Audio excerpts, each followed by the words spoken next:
Qui a le plus la pression entre Tom Aspinall et Cyril Gane? Le combattant britannique est-il le combattant le plus sous pression depuis ces 10 dernières années à l'UFC, comme l'a affirmé Fernand Lopez? Le combattant français a-t-il une énorme pression pour sa 3e chance pour le titre incontesté des lourds? Pour son 19e épisode, Jab Culture se penche sur l'énorme choc du 25 octobre à Abu Dhabi pour la ceinture des poids lourds de l'UFC et en profite pour une plongée en détail dans les combattants qui ont eu le plus la pression dans l'histoire de l'UFC. Générique.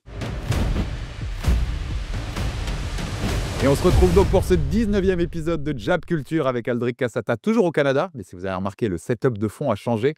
Avant, on avait la chambre d'hôtel à Montréal et maintenant, on a la skyline de Vancouver. Comment ça va, Aldric, du côté de Vancouver?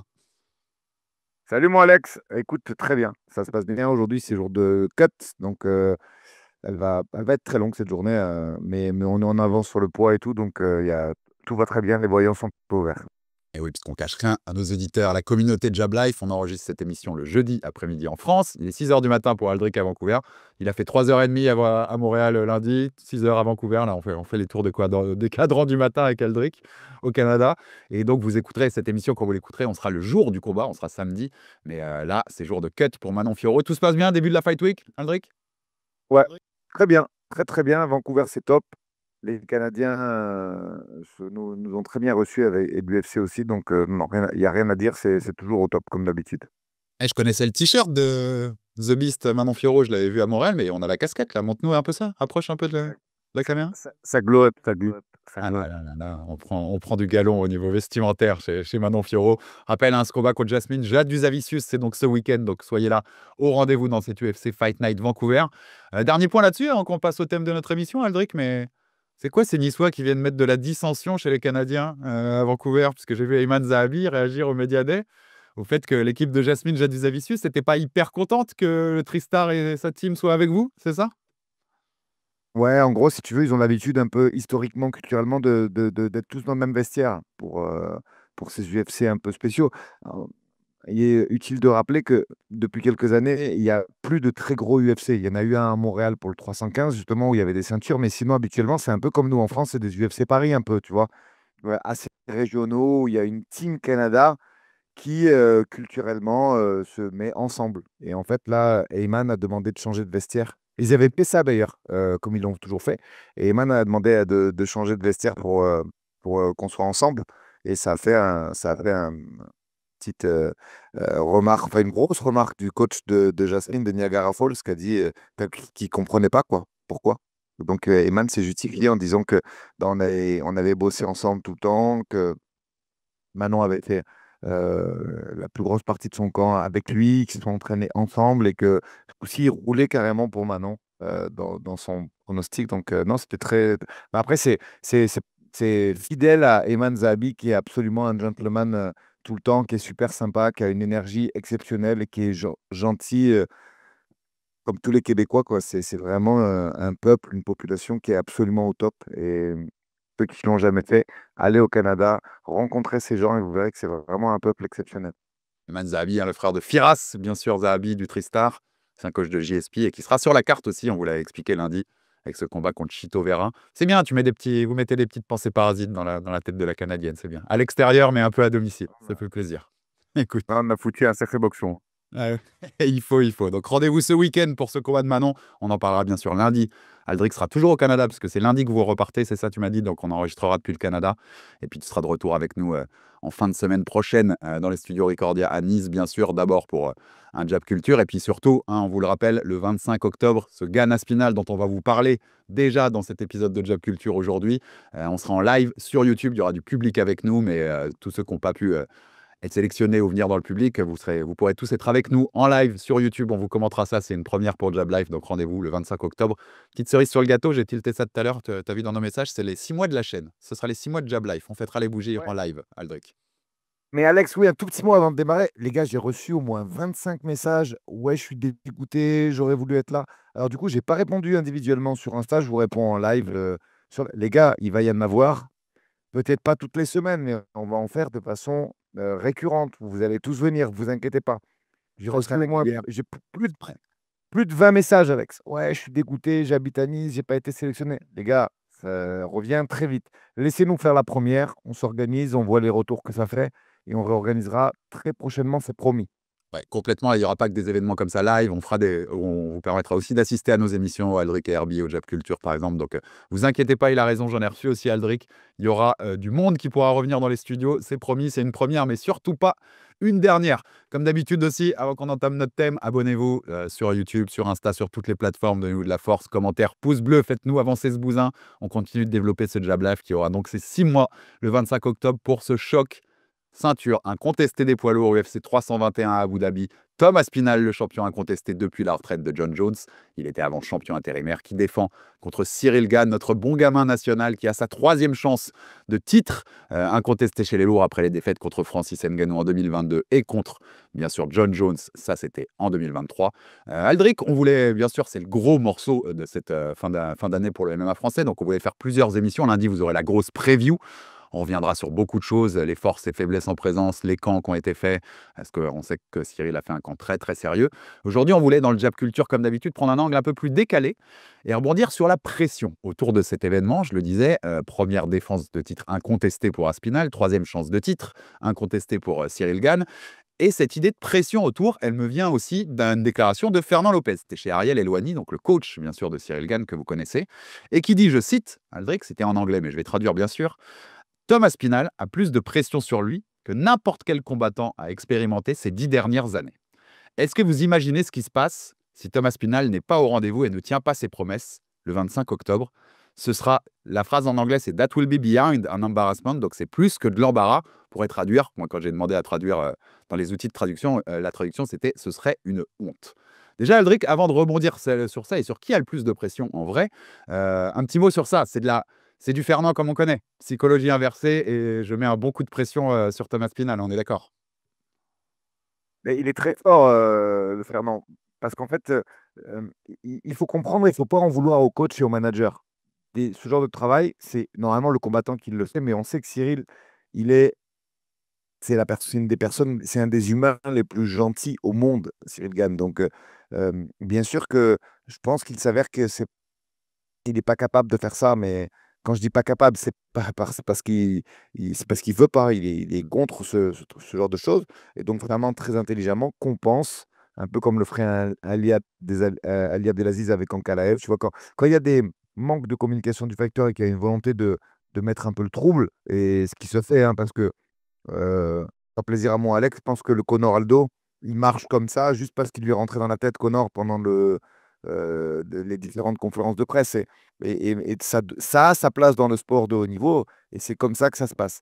Et du coup, bah voilà, c'est Fernand qui prend le relais parce que il a cette intention de le faire et que Cyril ne veut pas rentrer sûrement dans ce genre de process. Mais c'est très fort. C'est très fort. Ouais, c'est très malin. Enfin, c'est comme tu dis, il y a une part psychologique dans chaque combat, surtout des gros rendez-vous comme ça. Et Fernand joue cette carte-là, bien sûr. C'est une des cartes qu'on peut jouer en pré-combat. Rentrer dans la tête, je te parlais d'idées parasites tout à l'heure avec Jasmine, mais rentrer dans la tête du combattant. Il y a un seul point sur lequel je suis pas d'accord avec lui, mais je sais pourquoi il le dit. C'est pas ce qu'il pense dans le fond, mais ce serait pas une honte de perdre contre Cyril Gane. Cyril Gane, c'est un Mais pas super du combattant. tout. Eh oui, c'est un super combattant, donc c'est pour lui mettre la pression. C'est dans ce sens-là qu'il le dit, on est d'accord, et on va pas mal interpréter pour le coup ces paroles là-dessus, mais ça ouvre un débat.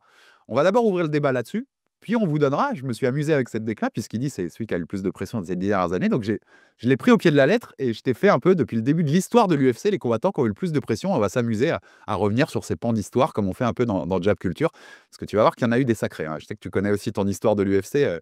Il y a des mecs, ils avaient des sacrées pressions avant certains combats. D'abord, qui a le plus de pression sur ce combat-là, Aldric, selon toi? Thomas Pinal, qui défend pour la première fois sa ceinture incontestée, qui doit, tu vois, se confirmer en tant que champion après une année et demie à avoir dit que c'était lui le vrai champion et pas John Jones, avec l'ombre de John Jones derrière. C'est-à-dire qu'on est d'accord que John, il doit avoir les tweets prêts dans son téléphone en cas de victoire de Cyril. Je peux te dire il a les brouillons déjà envoyés, il va t'envoyer plusieurs messages pour chambrer Aspinall.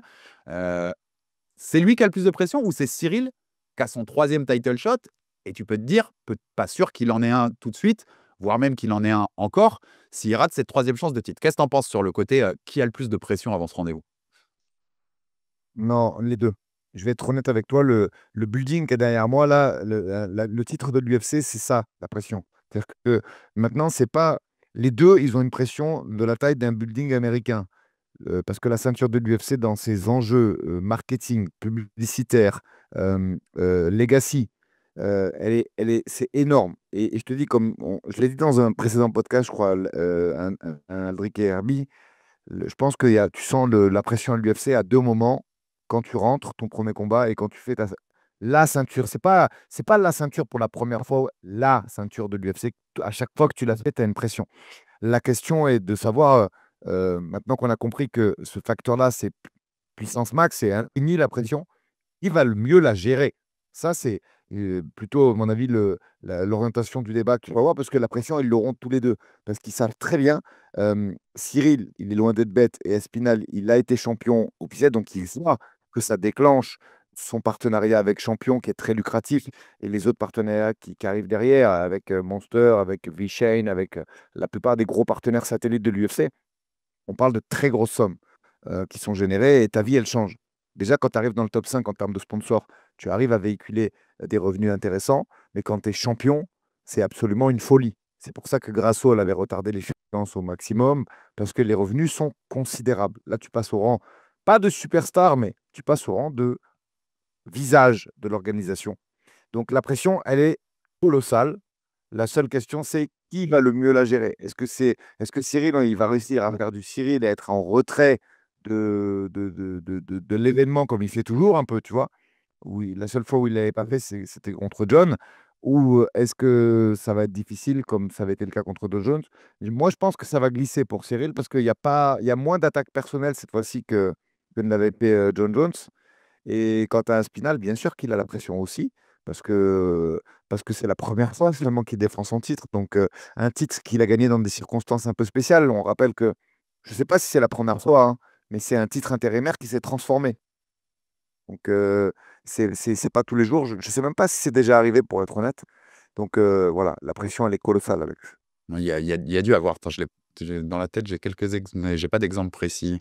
On va rechercher ça, on vous redira. Mais c'est intéressant de rentrer dans ces deux formes de pression, parce que c'est le thème de notre Jab Culture. Un Aspinal, par exemple.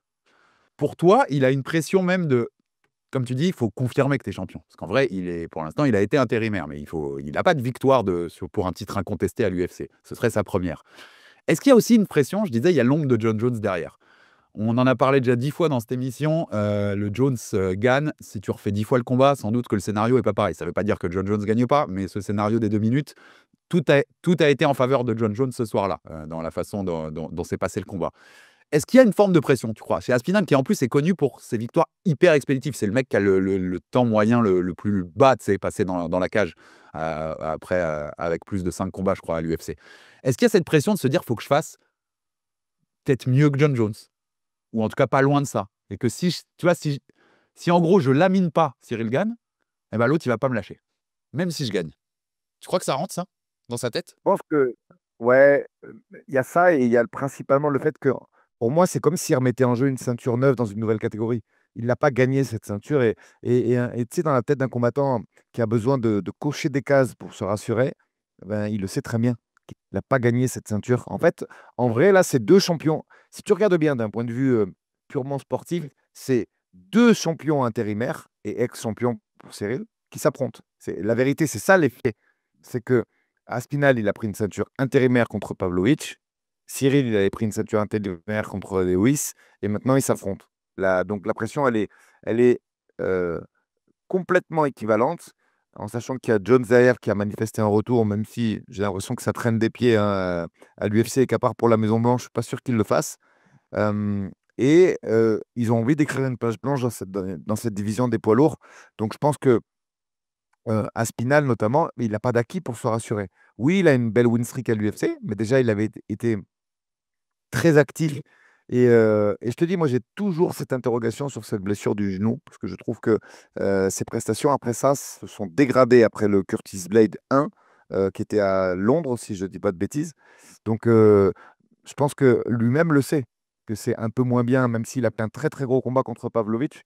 Mais pareil, tu vois, Pavlovich, son image s'est dégradée après derrière. En fait, un combattant, il a besoin de passer des steps pour se rassurer. Donc, quand tu tapes un mec et que derrière, il fait des contre-perfs, bah, c'est moins rassurant au niveau du capital confiance. Tu vois où je veux aller? Complètement. Mais tu sais, c'est hyper intéressant ce que tu as dit là. En fait, c'est deux anciens champions intérimaires qui s'affrontent. C'est-à-dire, en plus, on va y revenir dans la partie historique. Mais si Francis Ngannou, qui avant Cyril Gane, il était sa fin de contrat, on se souvient tous, c'est les bisbilles avec l'UFC contractuels, je veux pas signer parce que je veux aller faire de la boxe, parce que je veux obtenir d'autres choses dans mon contrat.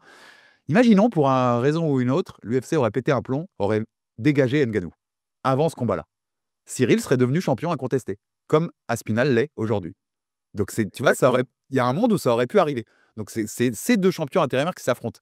Mais il y a le côté, tu penses, ça lui rajoute quand même une pression à Aspinal de se dire c'est Cyril, dans le sens, si ça avait été Volkov, si Volkov avait battu Cyril il y a quelques mois et que ça avait été Volkov face à lui, tu crois que ça joue un peu de se dire j'ai face à moi Cyril Gane. Donc, non seulement il y a notre petite rivalité qu'on a eue, j'étais à Paris, il n'a pas voulu me faire rentrer dans la cage, tout ça, mais c'est le mec qui a laminé John Jones en poids lourd. Donc, si je le bats pas, toute ma année et demie à avoir le petit canard pour dire John Jones, tu me duke, et John Jones, tu vois, tu as peur de moi, ce truc-là, il s'effondre un peu. Et tu crois que ça rentre dans sa psychologie un peu de pression, que ça rajoute une petite couche pour un Thomas Pinal, que ce soit Cyril en face et pas un autre? Ben, psychologiquement, tu sais pas quelles sont ses peurs, entre guillemets, et ses gènes. Maintenant, oui, je pense que c'est quand même, si tu regardes bien un petit peu son run à l'UFC, alors bien évidemment, il est magnifique ce run, hein, et il est entaché juste de cette blessure contre Curtis à Londres. Et derrière, il se reprend bien. Quand je parle, je reprécise, hein, quand je parle de déception après son retour et sa chirurgie, je trouve que les appuis étaient un petit peu moins fluides de ce qu'on a vu précédemment. Mais bien sûr que ça finit toujours Blade au round 1 et Pavlo au round 1, hein, c'est pas le problème. Je parle de mouvement, de footwork. Voilà, c'est ça que je cherchais comme mot. Maintenant, clair et net, il prend le mec le plus vif de la KT. Heu, Même si tu peux faire des démarches psychologiques pour te dire: «Regarde moi ce que j'ai fait à Volkov et regarde ce que Volkov lui a fait». Il y a plein de petits, systèmes que tu peux mettre en place dans ta tête pour te rassurer au niveau, prep mental, tu vois? Mais néanmoins, c'est quand même un nouvel adversaire. C'est quand même un mec qui pas t'a manqué de respect, mais voilà, qui t'a un peu pris de haut. On sait qu'il y a quand même une rivalité importante entre Anglais et Français. Ça, c'est pas nouveau, c'est historique. Il y a plein de mecs qui regardent beaucoup de rugby dans nos auditeurs et ils comprendront très bien de quoi je veux parler. Donc, pour toutes ces raisons, c'est le full pression, ça c'est une évidence. Je te dis, la pression, elle est colossale. Et John Jones qui vient en plus rajouter son grain de sel derrière et qui, à mon avis, tu verras, Alex, va participer au débat avant même le combat. Je pense qu'il va tweeter dès la Fight Week, moi, Et, parce qu'il aime bien montrer qu'il est là. et combien il en a de tweets en brouillon là, en cas de défaite de Aspinal, John? Euh, Je pense qu'il a au moins une vingtaine de tweets qui sont prêts pour toute la Fight Week. Ah là, je peux te dire, Vraiment. il va se régaler, notre ami John, si ça se passe comme ça, c'est évident. Et côté Cyril, puisque je voulais faire un focus sur les deux, côté pression, j'en parlais tout à l'heure, cette idée de troisième combat pour le titre, on connaît aussi le public français qui va le mettre dans une case, hein, si c'est le cas, s'il perd, à dire, bah voilà, c'est le mec qui aura été 3 fois au titre et qui aura perdu 3 fois, qui va être dur avec lui comme il l'a été après Jones. Enfin, après, ça peut dépendre aussi du scénario, mais il sera dur. On le connaît. Et même, d'ailleurs, au-delà du public français, un public international sera dur avec lui, c'est sûr. Est-ce Quel point, toi, ça lui met une sacrée pression à Cyril, selon toi? Et est-ce que c'est fini en cas de défaite là, tu penses, et qu'il n'a plus jamais sa chance pour le titre? Je mets un petit spoiler, on est chez les poids lourds. Ce serait peut-être différent dans d'autres catés. Vas-y, je te donne la parole là-dessus. Mais tu sais, ton spoiler, il tombe très bien. J'allais te dire, à part à 93 ou en lourd, bah, bien sûr que c'est fini quand tu as fait 3 chances sur le titre. Mais dans cette caté-là, il y a tellement peu de nouveaux arrivants et c'est pas prêt de s'arranger, hein, parce que vous avez vu, vous avez fait un état de la catégorie poids lourd. Euh, Tu as des jeunes qui montent. Je pense à Pinto et je pense à d'autres du Dana White Contender Series. Tiens, d'ailleurs, juste petit aparté, pareil, les gars, vous m'avez reproché, et je dis vous parce qu'il y en a 4 ou 5, d'avoir parlé je dirais même pas le nom, hein, mais d'avoir parlé d'un poids lourd qui s'est illustré au Dana White, qui a des opinions politiques un petit peu extrêmes. Mais les gars, qu'est-ce que j'en sais, moi? Je fais même pas de politique en France. Moi, je suis là pour analyser un contenu et les qualités d'un mec qui était à la NFL, même s'il n'était pas titulaire. Après, ce qu'il raconte dans son cercle d'amis et familial, mais que voulez-vous que j'en sache? Je n'en sais rien. Donc, moi, ça ne rentrera jamais la politique dans cette émission. En tout cas, pas de mon côté, Alex. Si tu veux en faire, toi, tu peux, mais Et je Moi, vous confirme, parce qu'on en avait parlé un peu après quand on ait fait l'émission, je confirme que tu n'étais absolument pas au courant de toutes les déclats qu'il avait fait. Donc voilà, je peux confirmer de vive voix cette chose-là. je regarde, les gars, je regarde 20 heures de MMA par semaine, mais je regarde pas les confs, je regarde les combats. Et ça me fait déjà beaucoup de travail. Donc, j'en sais rien, moi, s'il est nationaliste, suprémaciste ou que sais-je. Moi, je vois que c'est un très bon poids lourd avec de l'avenir. Voilà, parenthèse refermée. Évidemment que Cyril va être aussi. Je te dis, les deux, il y a un impact majeur. Juste, euh, il y a une chose au niveau de la pression dont je voulais parler, c'est que le fait d'avoir peu combattu, euh, je pense, c'est plus impactant pour Aspinal que pour Cyril.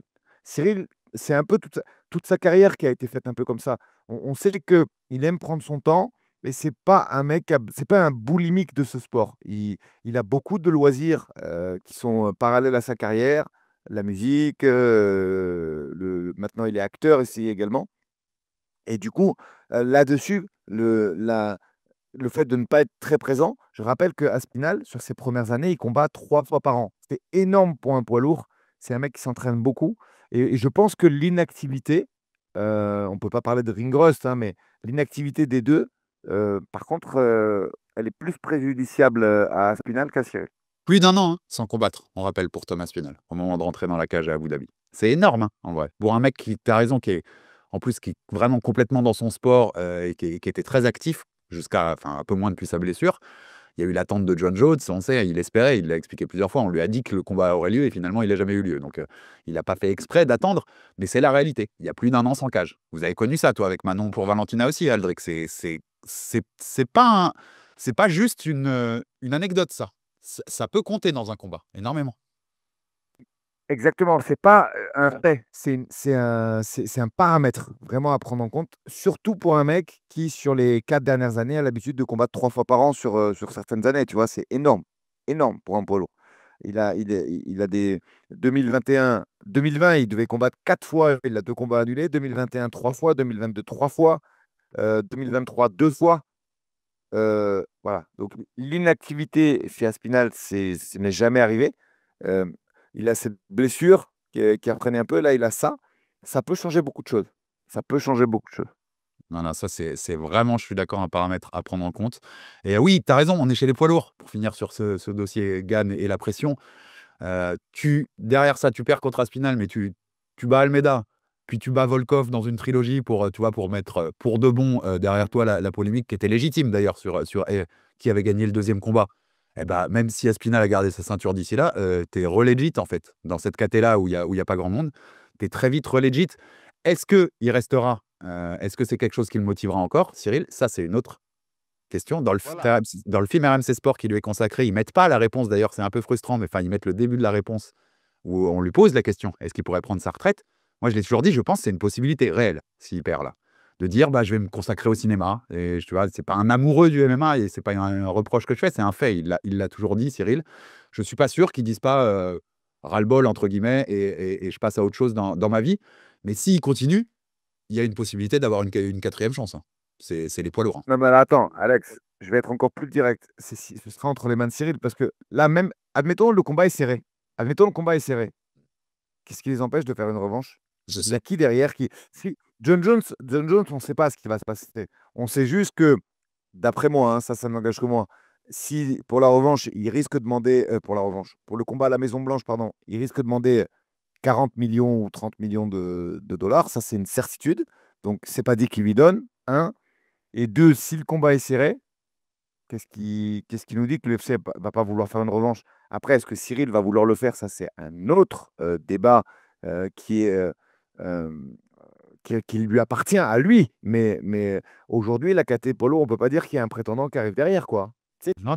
je me demande bien qui vont mettre en backstage. Tu sais, en tribune, ils aiment bien faire zoomer le prétendant comme ça pouvait être le cas pour.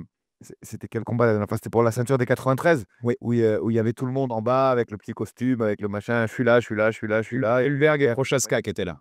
Ouais. tu vois? Mais là, je me demande bien qui vont nous mettre en bas de la cage. Bah, Tu vois? Parce que franchement. attends, je dis une bêtise parce que je l'ai pas dans mes notes, mais il y a Almeida Volkov sur le même event, non? Oui, oui, oui. Oui, c'est ça. Mais bon. Donc déjà, tu sais que Bon, aujourd'hui, c'est l'idée habituelle d'avoir un backup au cas où. C'est-à-dire que si jamais un des deux, il y a un problème physique, bah, tu as un mec possiblement. Non, si Volkov bat Almeida, peut-être que tu vois, il y a l'idée de se dire Volkov pourrait être celui d'après. Mais si c'est très serré, ça peut être une revanche. avec, T'as raison. allez, admettons Volkov, c'est vraiment un statement contre Almeida, il le met KO, il y a un truc, peut-être que. Mais en dehors de ce cas de figure, Bah, t'as, t'as personne lui, qui tape à la porte. non, t'as si Jones revient, mais on en a parlé, voilà, c'est plus que de l'hypothétique. Et t'as Pereira qui monte et qui met un premier KO chez les lourds et ils disent vas-y, on y va. Mais et d'ailleurs, il y a sans doute plus de chances qu'il y ait une revanche si c'est serré avec victoire de Cyril que serré avec victoire d'Aspinal. Tu vois ce que je veux dire? Ouais, je suis d'accord avec toi. Il y a quand Je même suis plus de d'accord avec chances toi. de ce côté-là. Mais oui, il y a un monde où il peut refaire. Après, c'est comme tu le dis, c'est dans les mains de Cyril aussi et sa motivation, lui, pour la suite, si ça se passe mal le 25 octobre, ce qu'on n'espère pas, bien sûr, du côté d'Abu Dhabi. Mais ouais, en tout cas, pour résumer la phrase qui nous a servi de base de Fernand pour cet épisode, sacrée pression, hein, Aldric, sur les deux, en vrai. Il y aura. Tu sais, en plus, on adore, c'est ce qu'on aime dans le combat, l'adrénaline avant le premier coup de gong. Là, on va la ressentir beaucoup, parce qu'il y a beaucoup d'enjeux et beaucoup de poids sur ce combat. Ouais, puis je te dis, c'est pas pour faire le reporter sans frontières, mais cette fois-ci, je sais de sources sûres qu'il a vraiment fait un camp euh, coupé de sa famille et tout, Cyril. Et ça, il a jamais fait dans sa carrière. C'est-à-dire que, alors, dans la presse et dans le Médiadé, tu as vu, il a été évoqué Manon 2.0, et c'est vrai, parce qu'il y a eu des changements dans ce qu'elle a fait. Et pour Cyril, on pourra vraiment le dire. C'est un Cyril Gann concerné à 100% par ce sport. Et on sait qu'à Paris, il était bien sûr qu'il est concerné. Et s'il a ce niveau physique et technique, c'est pour une raison. Mais on sait que voilà, il avait son émission Twitch. Je ne sais même pas s'il l'a gardé du coup là avec les déplacements qu'il a fait et tout. Je suis pas très présent sur Twitch, je dois bien le confesser. Mais là, le mec s'est coupé de sa famille. Il a fait un vrai camp. C'est pas Cyril Gann, là, c'est John Rambo, quoi. Il a vraiment fait un vrai camp concerné, avec énormément. Il y a un mot qui me plaît, moi, dans ce qu'on fait, c'est sacrifice. Tu te coupes des tiens, tu vis dans une chambre d'hôtel. Bon, c'est un peu ma vie toute l'année, moi, mais parce que j'ai plusieurs fighters. Mais voilà, quand tu fais ça, mais que tu es habitué à une vie de famille classique, c'est très dur. Ou de dormir dans un gym ou dans une chambre d'hôtel, c'est pas si facile au final. Et là, il a vraiment fait les sacrifices qui s'imposaient. Donc, j'ai vraiment hâte de voir ce que ça va donner.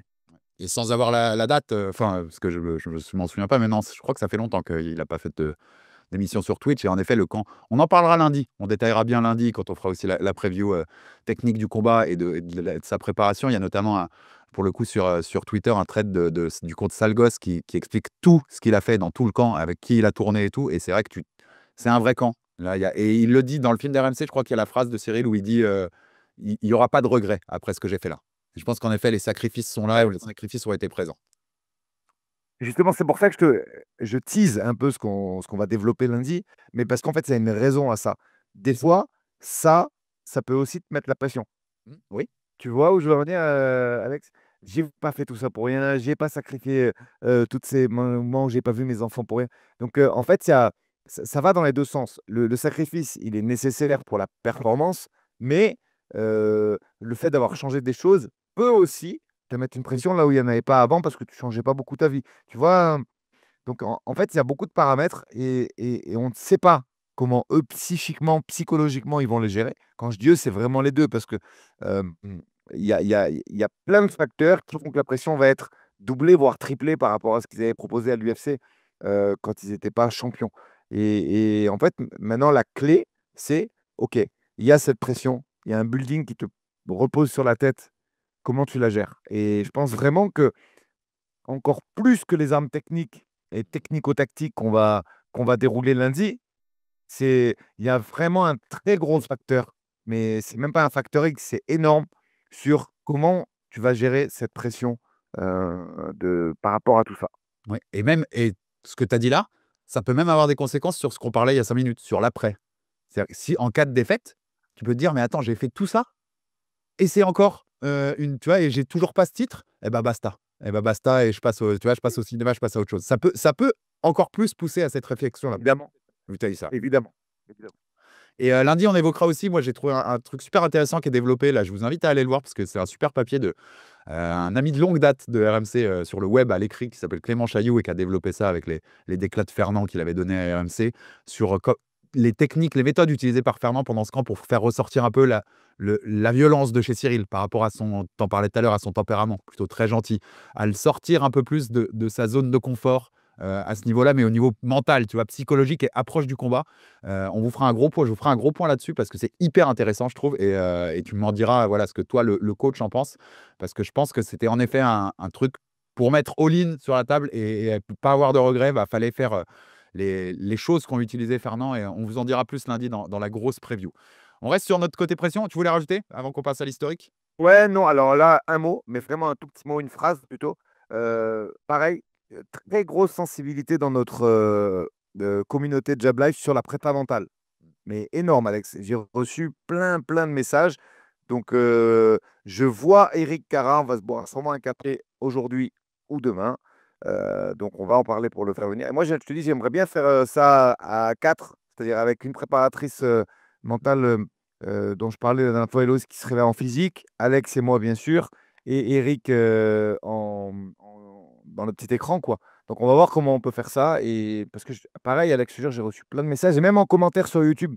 Des fois, j'ai pas le temps de vous répondre, mais je regarde quand même ce que vous mettez. Il y en a plein qui ont dit oui, plus sain sur la prépa mentale. Donc, on va le faire. On va le faire rapidement. J'ai Même. vu passer ces commentaires et ouais, t'inquiète que c'est bien remonté en haut de la pile de mon cahier des thèmes qu'on a à faire. De toute façon, Aldric, quand tu reviens de Vancouver, j'ai des piles comme ça. On a de Jap Culture, on peut faire une année qui vient sans aucun problème. Et oui, Eric Cara, parce que Eric Cara, le préparateur mental, notamment de Taylor, habite à Vancouver. C'est pour ça que tu vas pouvoir le voir pour le Exactement. café. C'est la ville où il habite. Aldric, je prends Fernand au pied de la lettre, même si je sais que c'était une formule, hein. S'il voit cette émission, je sais très bien que c'est une formule pour mettre la pression aussi sur Tom, il a plus de pression que n'importe qui sur ces 10 dernières années, que n'importe quel autre combattant. Donc je t'ai fait par ordre chronologique. Je suis remonté depuis aujourd'hui sur les 10 dernières années, et puis même plus loin. Je vais remonter jusqu'à l'UFC 1, Aldric. Parce qu'il y a un mec à l'UFC 1 qui avait une sacrée pression, en vrai. Pression familiale. Tu vois direct de qui je parle.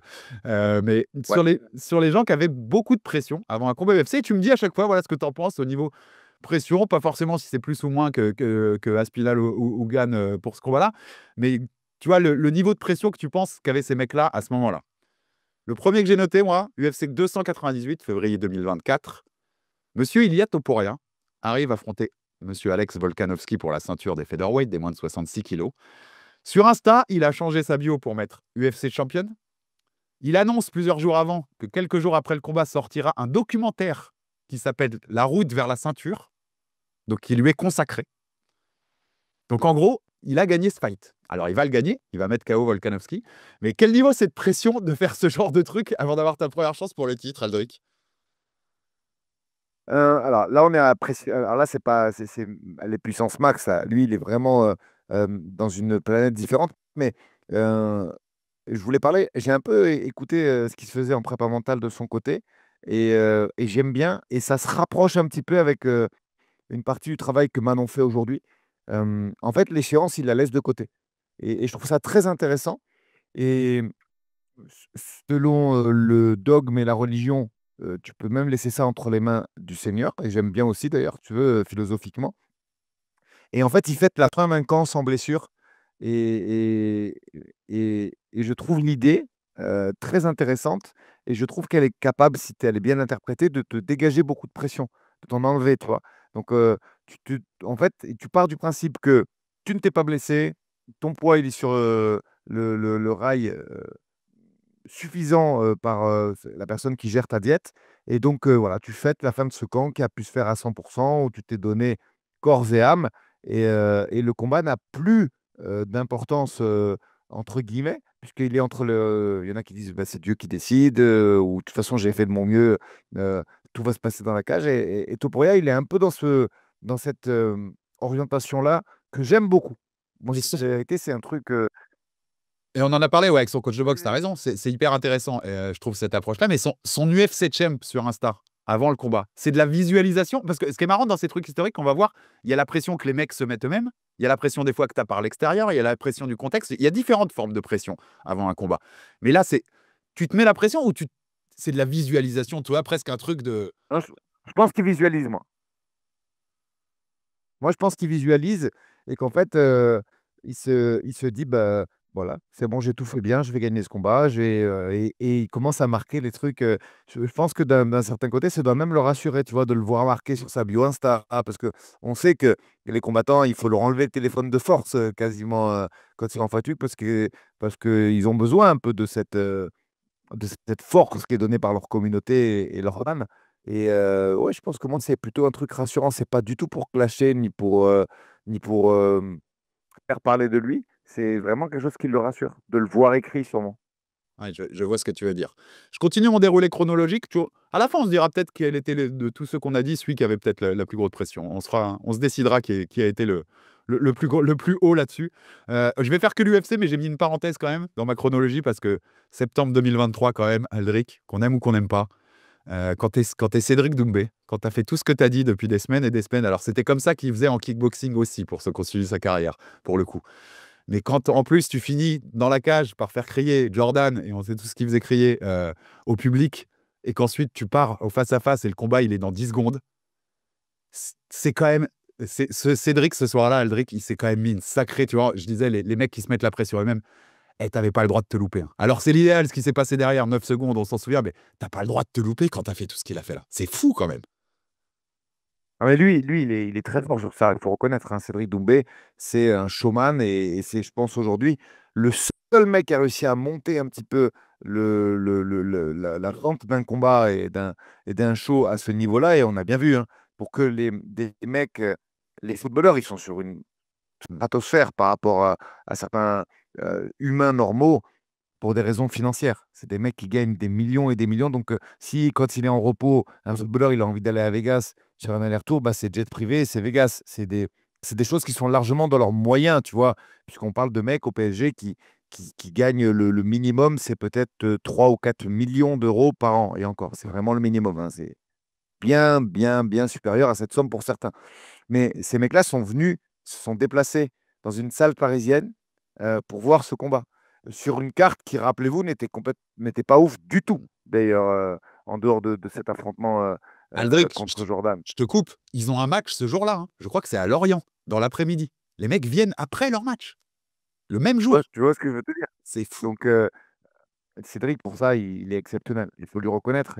Et c'est vrai que, heureusement que suite à ça, alors je ne sais pas si c'est sa retraite, on verra, ou si c'est ça la mise entre parenthèses de sa carrière, heureusement qu'il y a eu plus de qualité dans les événements, parce que en- il n'y a personne qui est capable aujourd'hui de faire ce qu'il fait.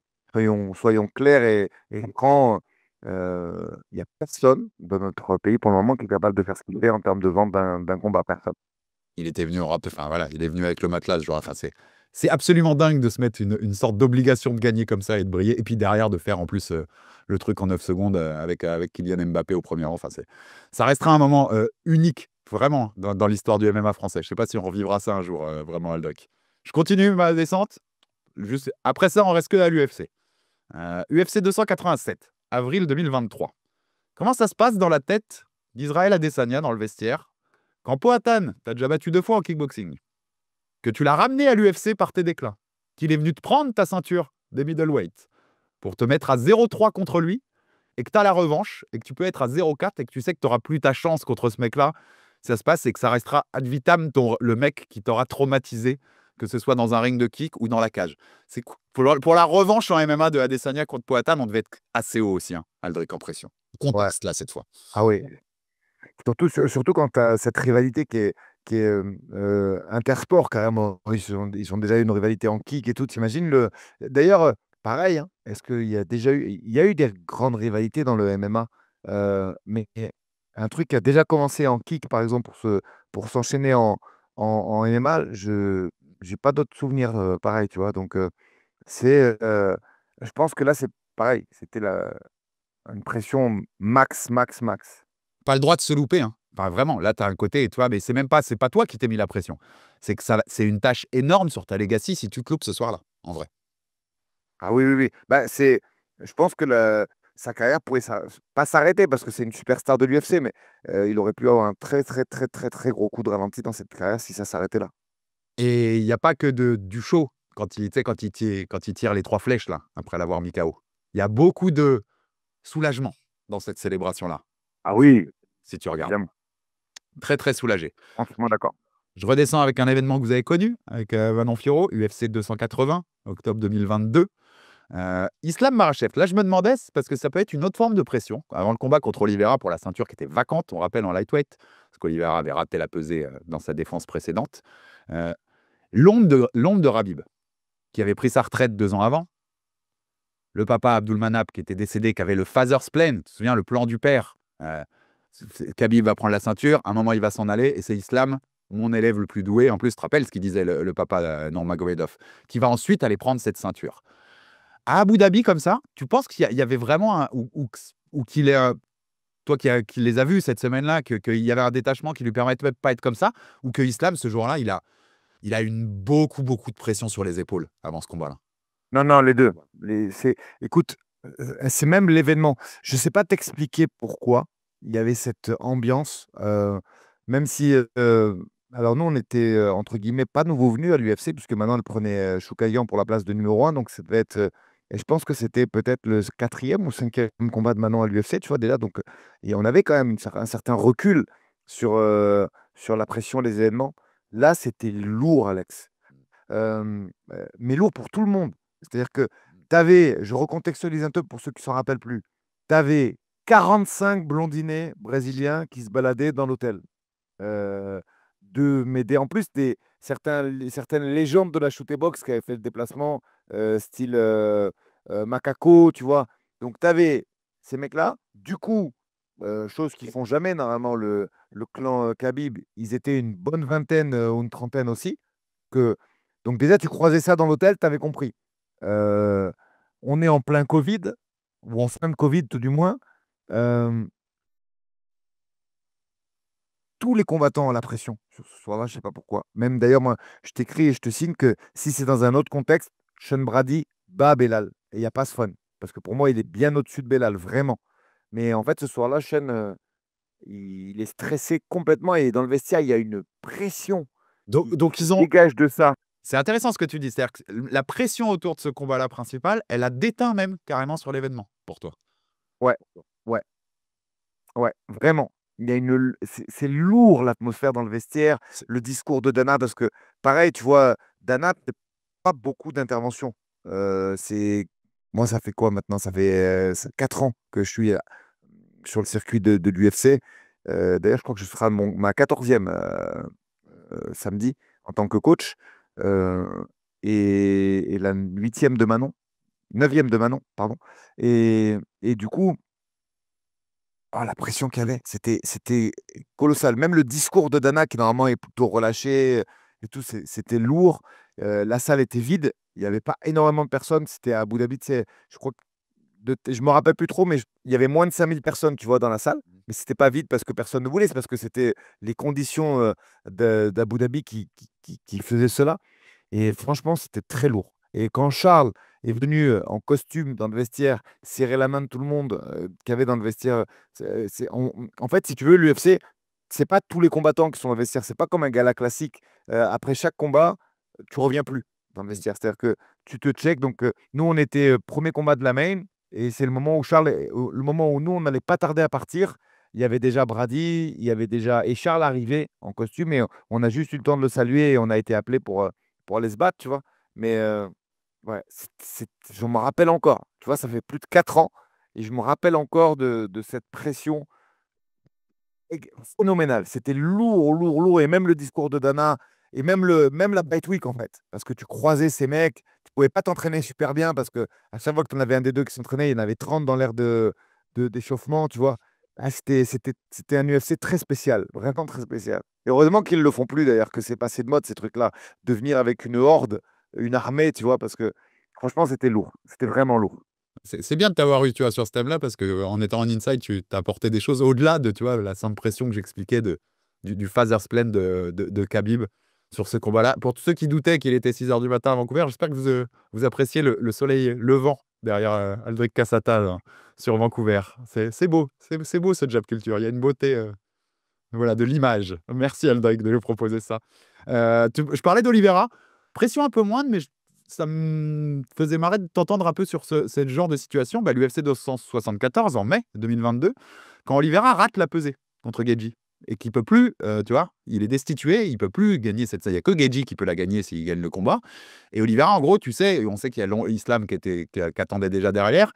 Tu sais que voilà, si tu te loupes, c'est Geji qui prend la ceinture, c'est Islam derrière, peut-être qu'il n'aura pas tout de suite ta chance.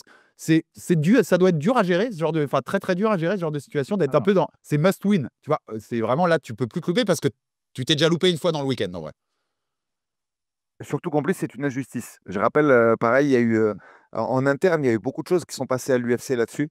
Et maintenant, c'est eux qui t'encouragent d'ailleurs maintenant, dans la plupart des salles d'échauffement, il y a il y a une balance et ils font très attention où ils la mettent et ils la testent tous les jours, chose qu'ils ne faisaient pas à cette période. Parce qu'en fait, ce qui s'est passé, c'est que Charles n'a jamais raté la pesée et je pense Je qu'il ne sais. le fera jamais. C'est qu'en fait, le moment où il s'est étalonné, et le moment où il a fait la pesée, la balance a été changée. Il y a eu des problèmes. Et c'était pas énorme, hein, rappelle-toi. Je n'ai plus le chiffre en tête, mais je peux le retrouver assez facilement. Mais je sais que c'est une pesée qui rate de peu et C'est très très peu. Ouais. euh, qui incombait plutôt au fait qu'il y avait un mauvais étalonnage entre sa balance perso et la balance officielle, quoi, tu vois. Donc, je pense que et la situation et le contexte que tu décris et la forme d'injustice font que non, non, il avait une très grosse pression. Et à Très la grosse fois, pression. tu as très grosse pression et à la fois gros carburant, en fait. Parce que l'injustice, c'est toujours un carburant, on le sait. Donc, dans ce. Ouais, mais ça peut t'énerver aussi, tu vois. Ça peut t'agacer, ça peut t'énerver. Ouais, ouais, bien sûr. Euh, C'était vraiment très peu. Ouais. En tant que facteur de. Voilà, la gelée, attends, c'était combien alors? Je le cherchais en même temps qu'on se parlait. Il a raté la pesée de 200 grammes. Ouais, ouais, oui, c'est vraiment rien. Ouais. Et tu sais, quand, voilà, les conséquences quand c'est la pesée de championnat, tu perds ton titre, quoi. Tu es destitué, tout en, est- tout en allant combattre dans un combat où seul le mec en face de toi peut gagner la ceinture. Enfin, ouais, c'est très, très lourd sur les épaules aussi. Ça. Et en fait, 200 grammes, il y en a plein là. Parce que j'anticipe, maintenant, je vous connais tellement, la commu Jab Life, que j'anticipe vos questions. Ouais, mais 200 grammes, pourquoi il ne les a pas perdus quand même? Je vous explique. On est quand même sur des sudations et des déshydratations importantes. Un mec comme Oliveira, je pense qu'on est largement au-dessus des 5 kilos. Ça dépend des combats, mais il doit cutter au global sur la semaine de peut-être 8, peut-être un peu plus. Et du coup, cette sudation, elle vient pour refroidir le corps. On va pas faire un cours, je ne suis pas Clément Marcoux, hein, il le fait mieux que moi, mais c'est anatomique, quoi. Tu fais monter ton corps en température et le corps, pour le faire redescendre, il utilise les glandes sudoripares pour te faire transpirer. Fin du cours d'explication, je suis pas Matt Leslie, et du coup, quand tu coupes cette sudation, après, elle peut ne plus revenir parce que le corps euh, a bloqué. Tu es dans ce qu'on appelle dans une déshydratation importante ou voire sévère pour certains. Et donc, si tu t'es loupé de 200 grammes, c'est terminé. Tu peux plus te louper, tu peux plus te reprendre. Donc, si pour eux, ils ont stoppé le cut avec leur balance qui était bien étalonnée pour eux et qui sont stoppés, même si après, il a payé, par exemple, parce que les main events ont le privilège de pas faire la queue. C'est-à-dire que là, tu vois, là, on est samedi au moment où les gens le voient, mais moi, je parle jeudi. Vendredi matin, on va arriver et c'est le premier inscrit à la pesée. Donc, tu descends à 8h30 ou à 8h35 pour être premier. À 9h pile, tu te pèses et tu peux te réhydrater. Et les seuls qui ont ce privilège d'arriver à 9h pile et d'être pesés comme un premier, ce sont les main eventers, les deux. Donc, je pense que malgré tout, Charles a dû arriver à 9h ou à 9h30, mais mort. Si vraiment tu es sur une déshydratation importante et que tu l'as stoppé, fini, ça transpire quasiment plus après. Ouais, ton corps perd plus. Ton corps suit plus. Louzen Keita à Paris, Aldric. Il l'a expliqué hein, aussi. Ton corps, il peut juste plus suer, donc ça sert à rien en fait. Tu vas juste te détruire pour rien perdre. Un mois avant, Aldric, UFC 273, avril 2022, Aljamain Sterling contre Petr Yan 2. Quand on se souvient comment il prend la ceinture, avec le coup de genou illégal de Yann, le côté tout le monde se moquait de lui. C'était plus d'un an avant, c'était mars 2021, UFC 259 qui prend la ceinture Sterling. Tout le monde se moquait de lui. T'es pas le vrai champion, t'es juste, voilà, t'es un champion en papier, quoi. T'es un champion. T'as pas voulu reprendre, tu pouvais reprendre et en fait t'as pas repris parce que c'est comme si tu savais que t'allais prendre la ceinture. Il y avait vraiment beaucoup de moqueries sur lui. Tu penses il y en avait gros sur lui, sur Aljo ce jour-là, à Ouais. dire j'ai un truc à toi, j'ai pas qu'une ceinture à défendre, j'ai un truc à prouver au monde là ce soir. Ouais, c'était même un peu une question d'honneur parce que elle est quand même. Moi, c'est un athlète que j'aime beaucoup. Je l'ai croisé avec Manon à l'UFC Performance Institute. En plus, il a vraiment un bon mindset, tu vois. C'est un bon mec, c'est un monstre physique, même si il l'a pas encore. Je trouve pas que ça se voit dans sa nouvelle KT, mais il faut du temps pour ça. Et c'est vraiment une bonne personne avec une bonne mentalité. Et je pense ça a dû beaucoup l'impacter. Parce que est-ce qu'il était vraiment, est-ce qu'il était vraiment KO? Est-ce qu'il en a joué? Bah, il y a que, en fait, personne ne le sait. Même, je pense que même sa team qui était dans son coin à ce moment-là, que ce soit Merab, Brelongo et compagnie, et les mecs de Renzo, bah, ils savent pas. Le seul qui sait s'il était vraiment sonné et déstabilisé, désorienté ou pas, c'est lui. Donc, ouais, clairement, là, tu C'est as que une même, très grosse pression. c'est que même ce que tu dis, ça en rajoute, Aldric. Si, et c'est un si, puisque tu as raison, il n'y a que lui qui le sait. Mais s'il pouvait vraiment continuer et qu'il a pas continué parce qu'il savait qu'il allait prendre la ceinture comme ça. Tu te rends compte ce que ça te met en toi? Bah, c'est-à-dire que même toi, tu dois te dire, est-ce que je suis une fraude en vrai? Est-ce que j'aurais battu ce mec-là? Vraiment. Donc tu vois, tu as tellement approuvé sur la revanche. Enfin, si c'est ça, c'est fou en vrai. Le complexe de l'imposteur en psychologie, ceux qui veulent lire des articles là-dessus, vous tapez ça, vous trouverez. Et là, la pression, elle est monstrueuse. Mais tu sais, moi, je me demande même si ça n'a pas impacté la suite de sa carrière un peu. Parce que, attention, il reste encore relativement jeune. Et s'il faut, dans 2 ans, c'est redevenu la superstar que c'était. Mais tu as vu, nous aussi, des fois, on est dans l'instant. Ce mec-là était une superstar. Et là, aujourd'hui, tu le retrouves en début de main card sur des fights intéressants. Mais tu vois, il y a plus. Elle est partie la hype quasiment, je trouve. Moi, je continue à regarder parce que athlétiquement parlant et techniquement, j'adore. Mais tu as vu, il y a moins. Il y a moins depuis qu'il a laissé la ceinture et qu'il est monté. Je te suis. Et il y a même, En termes de hype. et psychologiquement, il y a même un truc, c'est assez terrible, mais quand il pense, Merab a dit récemment, je monte pas en phaser parce que je veux pas affronter Volkanovski et parce qu'il y a mon pote Aljo et je le laisse la route vers la ceinture tech. T'as même le côté Merab qui te dit, je vais pas venir parce qu'en fait, je te casserai la tête. Si un jour vraiment on devait s'affronter ou si je reviens dans la même division que toi, c'est moi qui vais prendre cette ceinture. Il y a un petit côté même, tu vois. Ça doit être dur à vivre pour Aljo des fois, ce truc-là. Ouais. C'est ton pote, mais c'est un monstre plus gros que toi en vrai. Merab. Je On sais passe. pas je sais pas quel meilleur des deux, franchement, à l'entraînement. J'ai quand même, je pense que techniquement, Aljamain est au-dessus. Oui. Mais je pense que voilà, le physique et que je serais vraiment curieux de regarder ces sparring quand même. Ça doit être exceptionnel. Ah, t'as raison, techniquement, ça va être ça, mais il doit savoir hein, que c'est niveau cardio. Tu sais, je te rappelle qu'il était à son mariage après avoir fait les 5 rounds contre Sandhagen, puis avoir fait toute la nuit en boîte de nuit. Donc, Aljo doit bien se rendre compte du délire que c'est en face. Je sais pas si t'as vu, t'as entendu quel est le round trick qui disait que Merab avait sparé 5 rounds le jour du combat? Ça te paraît fou? Ça te paraît réaliste en vrai? Ou... Ben, je le connais pas, c'est pas mon copain, mais l'ayant vu, c'est possible. Ce mec est complètement fou, il est absolument ingérable et il a une énergie. En fait, il s'arrête jamais de bouger. Tu le vois sur des meetings ou quoi UFC, il bouge tout le temps. Il s'arrête jamais, il rigole, il fait le con. Mais même quand il combat, c'est ça qui est absolument dingue. Ce mec est une folie, vraiment. Ah, je te suis total. On passe à un de mes préférés enfin, en termes de plus grosse pression. Et c'est marrant parce que la phrase d'Abbas, c'est celle de Fernand. Et c'est peut-être un de ses anciens adversaires, en fait, à Cyril, qui a eu la plus grande pression ces 10 dernières années, même s'il y en a d'autres. On développera après. Mais Aldric, UFC 270, janvier 2022, Monsieur Francis Ngannou. Tu sais que tu as le genou en vrac. Tu as été au bout de ton contrat, sans re-signer, sans prolongation, pour mettre un bras de fer avec l'UFC, pour réclamer, comme je disais, d'aller faire de la boxe, d'avoir des meilleures conditions, même une assurance santé, tout, enfin beaucoup de choses là-dessus. Tu affrontes ton ancien coéquipier, ton ancien coach. Si tu te rates, il n'y a peut-être pas de boxe derrière. Hein. Et l'UFC, ils vont pas te louper du tout, du tout, du tout. Avant, il l'avait raconté, Francis. Avant l'événement, il entend que l'UFC va peut-être porter plainte contre lui parce qu'il a parlé à un promoteur de boxe dans leur dos. Genou en vrac, je le disais, match-up compliqué face au striking très évasif et très efficace de Cyril. Aldric, on est quasi tout en haut. Hein. La pression de Francis avant ce rendez-vous-là. Et encore pire, la pression quand tu es à 0-2 après les 2 premiers rounds. Et que tu sais, il va falloir que je trouve la solution pour. C'est fou. C'est fou. Ce qu'il a fait ce soir-là, Francis Aldric, c'est fou. Mais oui, mais Francis, c'est Monsieur Pression. Pour moi, Francis, J'écoutais la dernière fois un truc, alors je sais pas où c'était sur l'Instagram de Saladin qui parlait de, tu sais, il lui disait des noms de mecs et il fallait qu'il en choisisse un à chaque fois. Donc à un moment, il dit 6 fois Conor McGregor parce que c'est vrai et à juste titre, Conor a changé le sport, c'est une superstar. Mais pour moi, on n'en parle pas assez. Bien sûr que Conor a changé ce sport, a fait monter les cachets, la rémunération des fighters, la visibilité. Ça, c'est une certitude.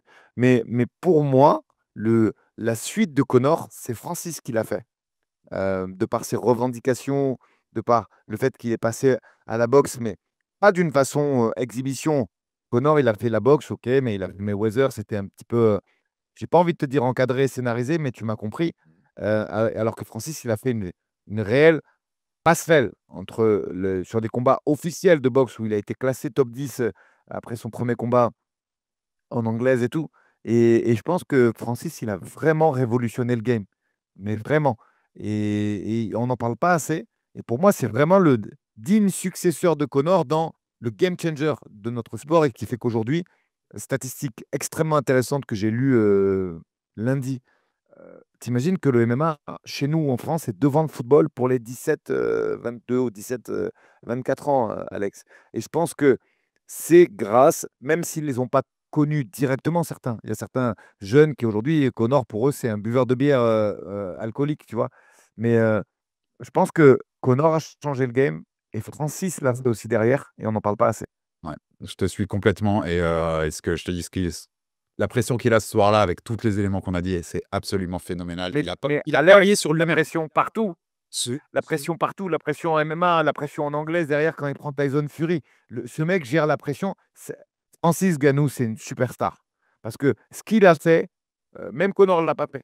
Donc, et- Ce et ce combat-là où il est libre à la fin, c'est-à-dire que il y a l'UFC, la pression, elle est phénoménale. Il se les a mis à dos. C'est-à-dire Aldric, il a peuvent parié sur perdre. lui-même. Ce soir-là, il a parié sur lui-même. Je dois gagner ce truc-là. Pourquoi C'est bon, c'est une émission de MMA, mais quand il prend Fury derrière en boxe, il n'y a pas de pression.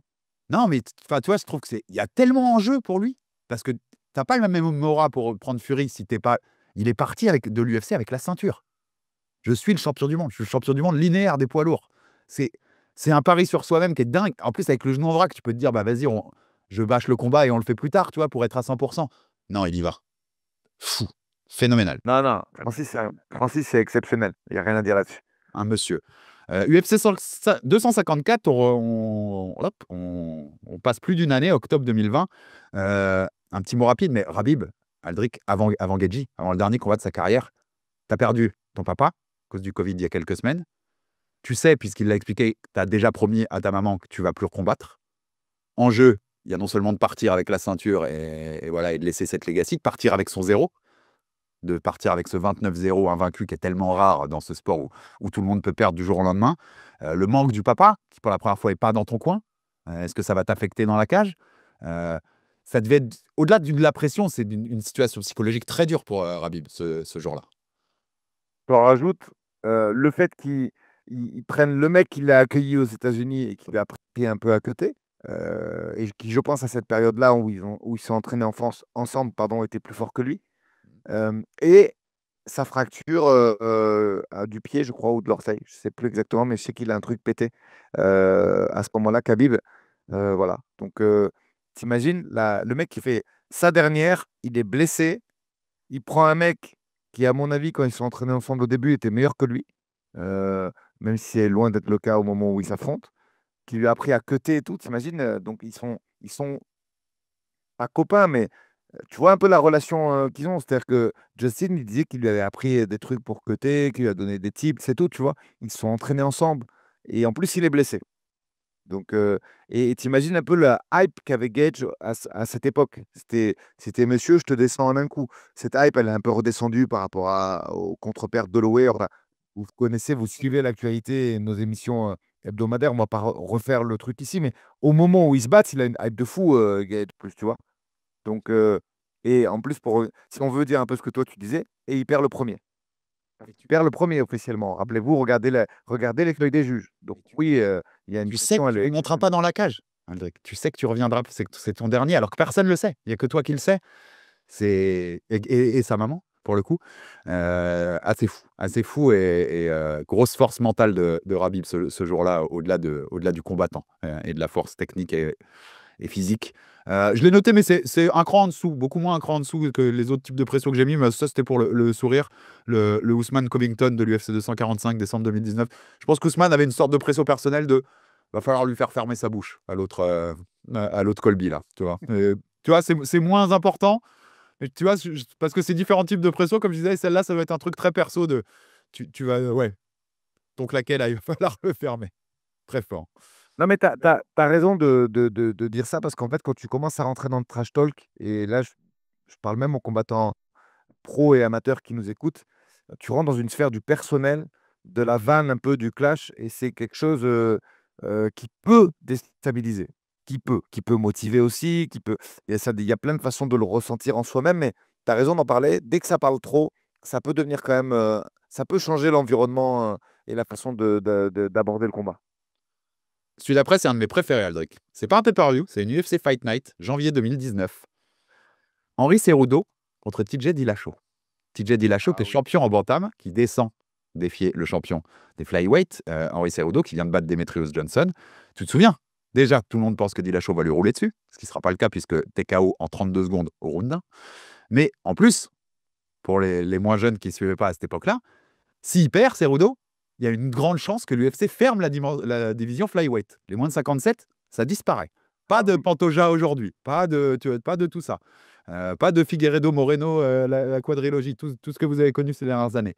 Et t'as une sacrée pression, Aldric. Hein. Il n'y a pas que toi Ah là. oui. Tu joues l'avenir d'une division à l'UFC. Dingue. Mais même si j'apprécie modérément Cerudo, il a quand même bien géré, très très bien géré, parce qu'il l'a éteint. Alors après, pour la petite histoire, enfin c'est pas est-ce que, c'est cut beaucoup trop important, qui je pense a sensibilisé un petit peu le cerveau et le menton de TJ. Je pense qu'il a trop cuté. D'ailleurs, tu as vu, il faisait peur, hein, TJ, sur le face-off et tout. Mais non, non, au niveau encaissement de pression, il a très très bien géré Cerudo, ça c'est une certitude. Bon, celui d'après, c'est juste le combat le plus bankable de l'histoire de notre sport, Aldric, UFC 229, octobre 2018, Rabib face à Connor. T'as quand même une forme de pression énorme quand t'es Rabib. Avec tout ce que Ah tu oui. représentes, tout ce que t'es. On sait la dimension même sociologique qu'il y avait dans ce combat, que certains médias ont essayé de mettre là-dessus. Euh, tu, déf- tu défends toi, mais tu défends en fait Un les mode de modèles vie autour de toi. presque. Ouais, oui. Presque un mode de vie, ouais. Face au mec Surtout qui. dans des circonstances. Rappelle-toi, il a essayé de lui rentrer dans la tête. Il a même lancé un chariot de, d'un tire-palette là dans le bus et tout. C'est Le whisky tout le folie. temps en conférence de presse. Enfin, tu vois, tu défends beaucoup de choses en fait quand t'es Rabib ce jour-là. Et souviens-toi, hein, c'est quand il lui parle dans la cage. C'est alors tu parles encore, tu vois, et qu'il lui dit et que l'autre lui dit c'est que du business. C'est tellement deux mondes qui se fracassent que je pense que Rabib, il y avait.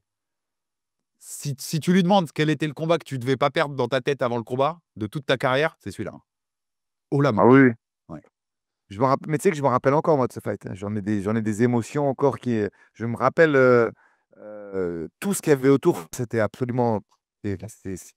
D'ailleurs, c'est parti en bagarre à la fin. C'est pas pour rien quoi. Ce combat était fou, Alex. Et pareil, il perd le premier d'ailleurs. On a quasiment fait le tour Non, je crois que c'est le 3 qui perd. C'est le 3 qui perd dans celui-là. Ah ouais, c'est le 3 qui perd? Ouais, Ah oui, c'est le 1 contre Justin et c'est le 3 contre Conor, tu ouais. Carte des juges, c'est le 3. Mais c'est Quoi. mais c'est les 2 seuls rounds qu'il a perdu dans sa carrière, je crois bien. Exactement.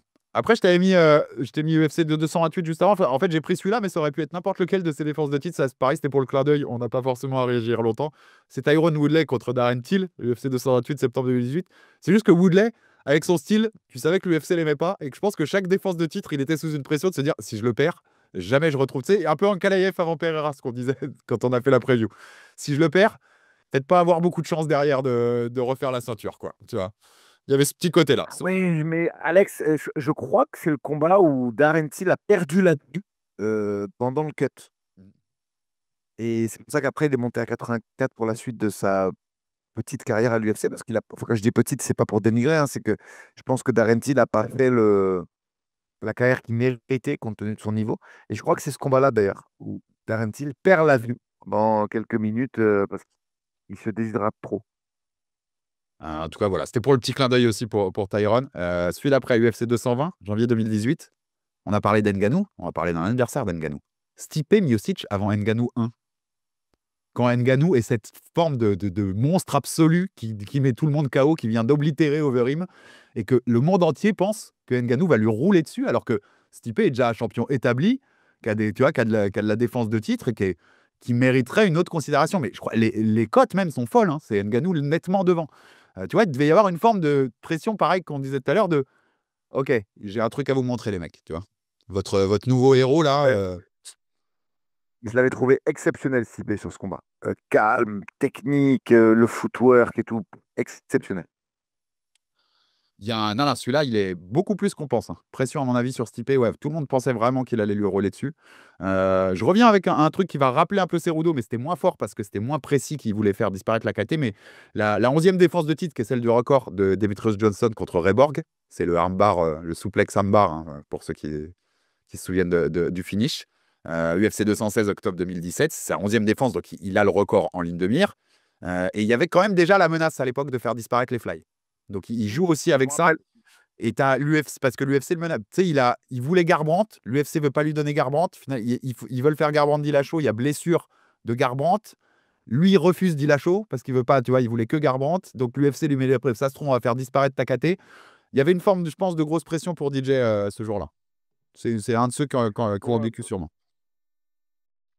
Mais c'est vrai que le contexte de cette KT à l'époque où ils en parlent, alors qu'au final, on s'en fout, c'est pas très important, hein. La KT, elle marche pas. Bah, au pire des cas, tu couples un peu comme ils font avec certains combats féminins. Bah, tu couples avec un gros main event d'une KT au-dessus. Je sais pas pourquoi il y a eu autant de heurts et de conflits sur cette catégorie de flyweight homme. J'ai jamais vraiment compris, pour être euh, totalement honnête avec toi. Non, moi, tu sais que je Même l'adore et c'est le, hyper tr- le- spectaculaire. le transfert au One et tout, pour un mec qui a tant donné à l'UFC, tout ça, ça, c'est pour moi, tu vois, là, on est dans du sombre. Quand je repense à tout ça. On est dans du sombre, c'est pas, sportivement, c'est pas beau. Ce mec, il est inconnu du grand public aujourd'hui. C'est-à-dire que la plupart des fans nouveaux du MMA, ils savent même pas qui c'est. Ils confondent Mighty Mouse et Mickey Mouse. Avec tout ce qu'il a donné, techniquement, c'est un GOAT.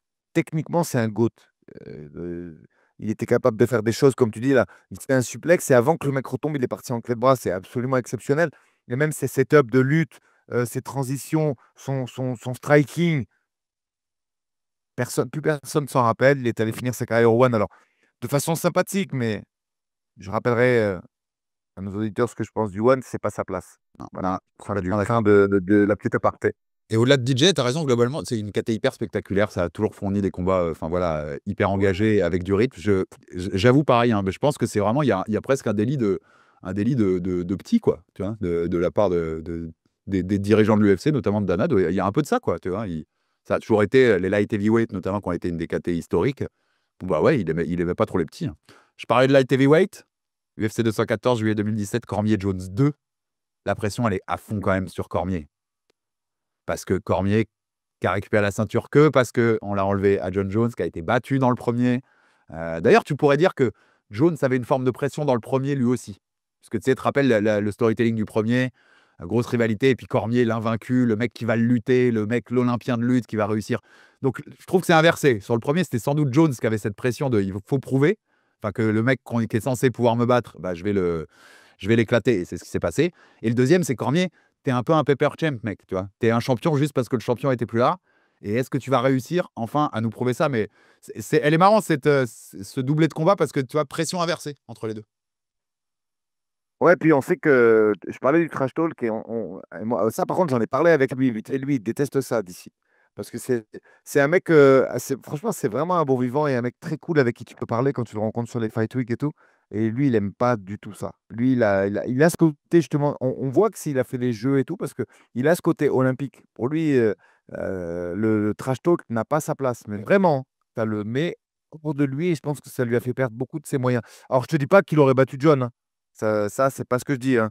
On saura jamais, mais je pense quand même que Jones était trop fort, trop fort. Mais je pense que ça lui a enlevé beaucoup de ses moyens sur ce coup-là, le trash talk, tu vois. Je te suis de complet. On va commencer à arriver vers la fin de cette décennie. Tu vois que sur la décennie dont parlait Fernand, il y en a quand même pas mal qui ont eu de la pression, Aldric, quand tu fais les devoirs derrière. Là, ça va être marrant. J'en ai deux qui vont se suivre pas, quasiment. Sur la question que je te pose, c'est qui avait en fait le plus de pression? UFC Vas-y. 207. UFC 207 décembre 2016. Ronda Rousey revient contre Amanda Nunes, qui est la championne. Depuis qu'elle a battu Misha Tate, qui avait battu Holly Holm, qui avait battu Rousey. Rousey, elle est favorite. J'ai revérifié à 3 contre 1, Aldric. Tout le monde dit Holm, c'était un accident. Elle va revenir, elle va rerouler sur tout le monde. Le poster, souviens-toi, tu sais, c'est She is back. Il y a les deux têtes, mais il y a marqué She is back en énorme. Comme si la championne, elle n'existait pas du tout. Rogan, c'est Joe Rogan qui avait raconté que des dirigeants de l'UFC, avant le combat, ils les avaient entendus parler dans la salle et ils disaient que Nunes, c'était un canon fodder, de la chair à canon, pour la grande Ronda qui revenait. Toute la promo est sur Ronda. Donc. Mais la pression, elle est sur Amanda. Je dois vous prouver que, et ce qu'elle va faire d'ailleurs en moins d'une minute, que la vraie championne et la plus forte dans cette cage, c'est bien moi. Ou elle est sur Ronda de. Non, non, elle est sur Ronda. C'était un accident. Ouais, c'est sur Ronda. Mm. Ouais, je pense vraiment parce que Nunes, à cette époque, elle vient d'arriver, même si elle a déjà fait des dingueries, mais je pense que elle a même pas comment dire, tu sais, quand tu arrives, il y a des fois où l'innocence, entre guillemets, quand je dis innocence, il faudrait regarder, mais je pense qu'elle n'avait pas une très, très grosse, euh, comment dire, ancienneté dans l'organisation, te permet de te faire un petit parapluie, tu vois, en termes de pression. Et bien sûr que c'était Ronda, bien sûr que c'était Ronda, parce que on se rappelle déjà qu'il y avait eu le Holly Holm accident, où c'est un peu. Moi, pour moi, Holly Holm, tu sais qui c'est qui l'a fait perdre contre Ronda? Enfin, Ronda qui fait perdre Ronda contre Holly, c'est Mike Tyson. Voilà. Oui, Moi, pour la moi, si elle est, ouais, si elle n'est pas encensée par Tyson sur son striking en disant qu'elle pourrait être championne du monde, je pense qu'elle serait peut-être un autre game plan, ou même qu'elle écoute le vrai game plan, parce que c'était pas du tout ça le game plan que son coin avait préparé. Et je pense que c'est Tyson qui lui pique qui lui fait perdre sa ceinture à, à Ronda. Et derrière, s'ensuit cette spirale. Alors, est-ce que une Ronda en pleine confiance, elle arrive à faire sa clé de bras à Nunes? Eh ben, je pense que oui. Je pense que s'il n'y a pas. Nunes, c'est un monstre physique, mais je ne l'ai jamais trouvé, moi, hyper forte au sol. Et pourtant, il y a des combats qu'elle est allée chercher au sol, notamment Germaine de Landami, pour ceux qui s'en rappellent et compagnie. Et j'ai jamais trouvé son sol fou. C'est un sol de position, mais qui est pas. Qui est très nettement en dessous des meilleurs mondiales qu'on connaît et qui arrive d'ailleurs. Rappelez-vous que dernièrement, on a eu droit à Bia Mesquita qui vient d'arriver, donc vous pourrez comparer. Et je pense que une Ronda sans pression, qui n'a pas eu ce drame et qui est capable de gérer son sol, il y a moyen de faire un truc ce soir-là. Ouais, ouais. Et mais tu vois, ouais, t'as raison, cette pression, elle est sur elle. C'est pour ceux qui n'ont pas vu, allez revoir ceux qui n'étaient pas là à cette époque du combat. Le masque de Lyon de Nunes à la pesée, qui arrive et qui regarde Ronda avec son masque, c'est des scènes marrantes. Puisque tu parlais de Rousey-Holm, je l'ai mis dans ma liste aussi. D'ailleurs, c'est le dernier de la décennie. Comme j'ai pris une décennie de pub avant d'aller derrière, le dernier de la décennie, c'est l'UFC 193 de novembre 2015. Rousey, en fait, ce qu'on se représente pas, c'est pas une pression, mais c'est ce que vivait cette fille-là à cette époque-là. Moi, j'étais à Rio pour l'UFC 193 contre Betch Correa. Je suis dans la salle. C'est sa dernière victoire avant Holm. Et Rousey, mais c'est une superstar, quoi. Mainstream, cinéma, émission de télé, plateau. Il y a un bif entre sa mère et son coach à ce moment-là. C'est la star contre Holmes dans un stade. C'est en Australie, je crois. Elle porte un event où tu dois remplir un stade à elle toute seule. Elle, elle est hyper active. Elle combat tous les 3 ou 4 événements. Euh, c'est exactement typique quand même d'un soir où tu as eu tellement de pression de stars sur toi qu'à un moment, ça s'écroule le château, Hendrik. Ou alors, moi, là, je te prends le sens interdit, moi. Je suis pas d'accord avec toi. Moi, je pense qu'elle en a pas justement de pression. Et que c'est pour ça qu'elle se remet de Elle KO. n'en a pas assez. Ok. Ouais, je vois ce que tu veux dire. Moi, je vois, c'est plus la Ouais. pression du monde sur elle, mais peut-être que Non, moi, je pense qu'elle est trop sûre d'elle. Ouais, elle est trop sûre d'elle. Mike Tyson lui-même, et on sait qu'il est très écouté aux États-Unis. Regarde le succès de son podcast et tout.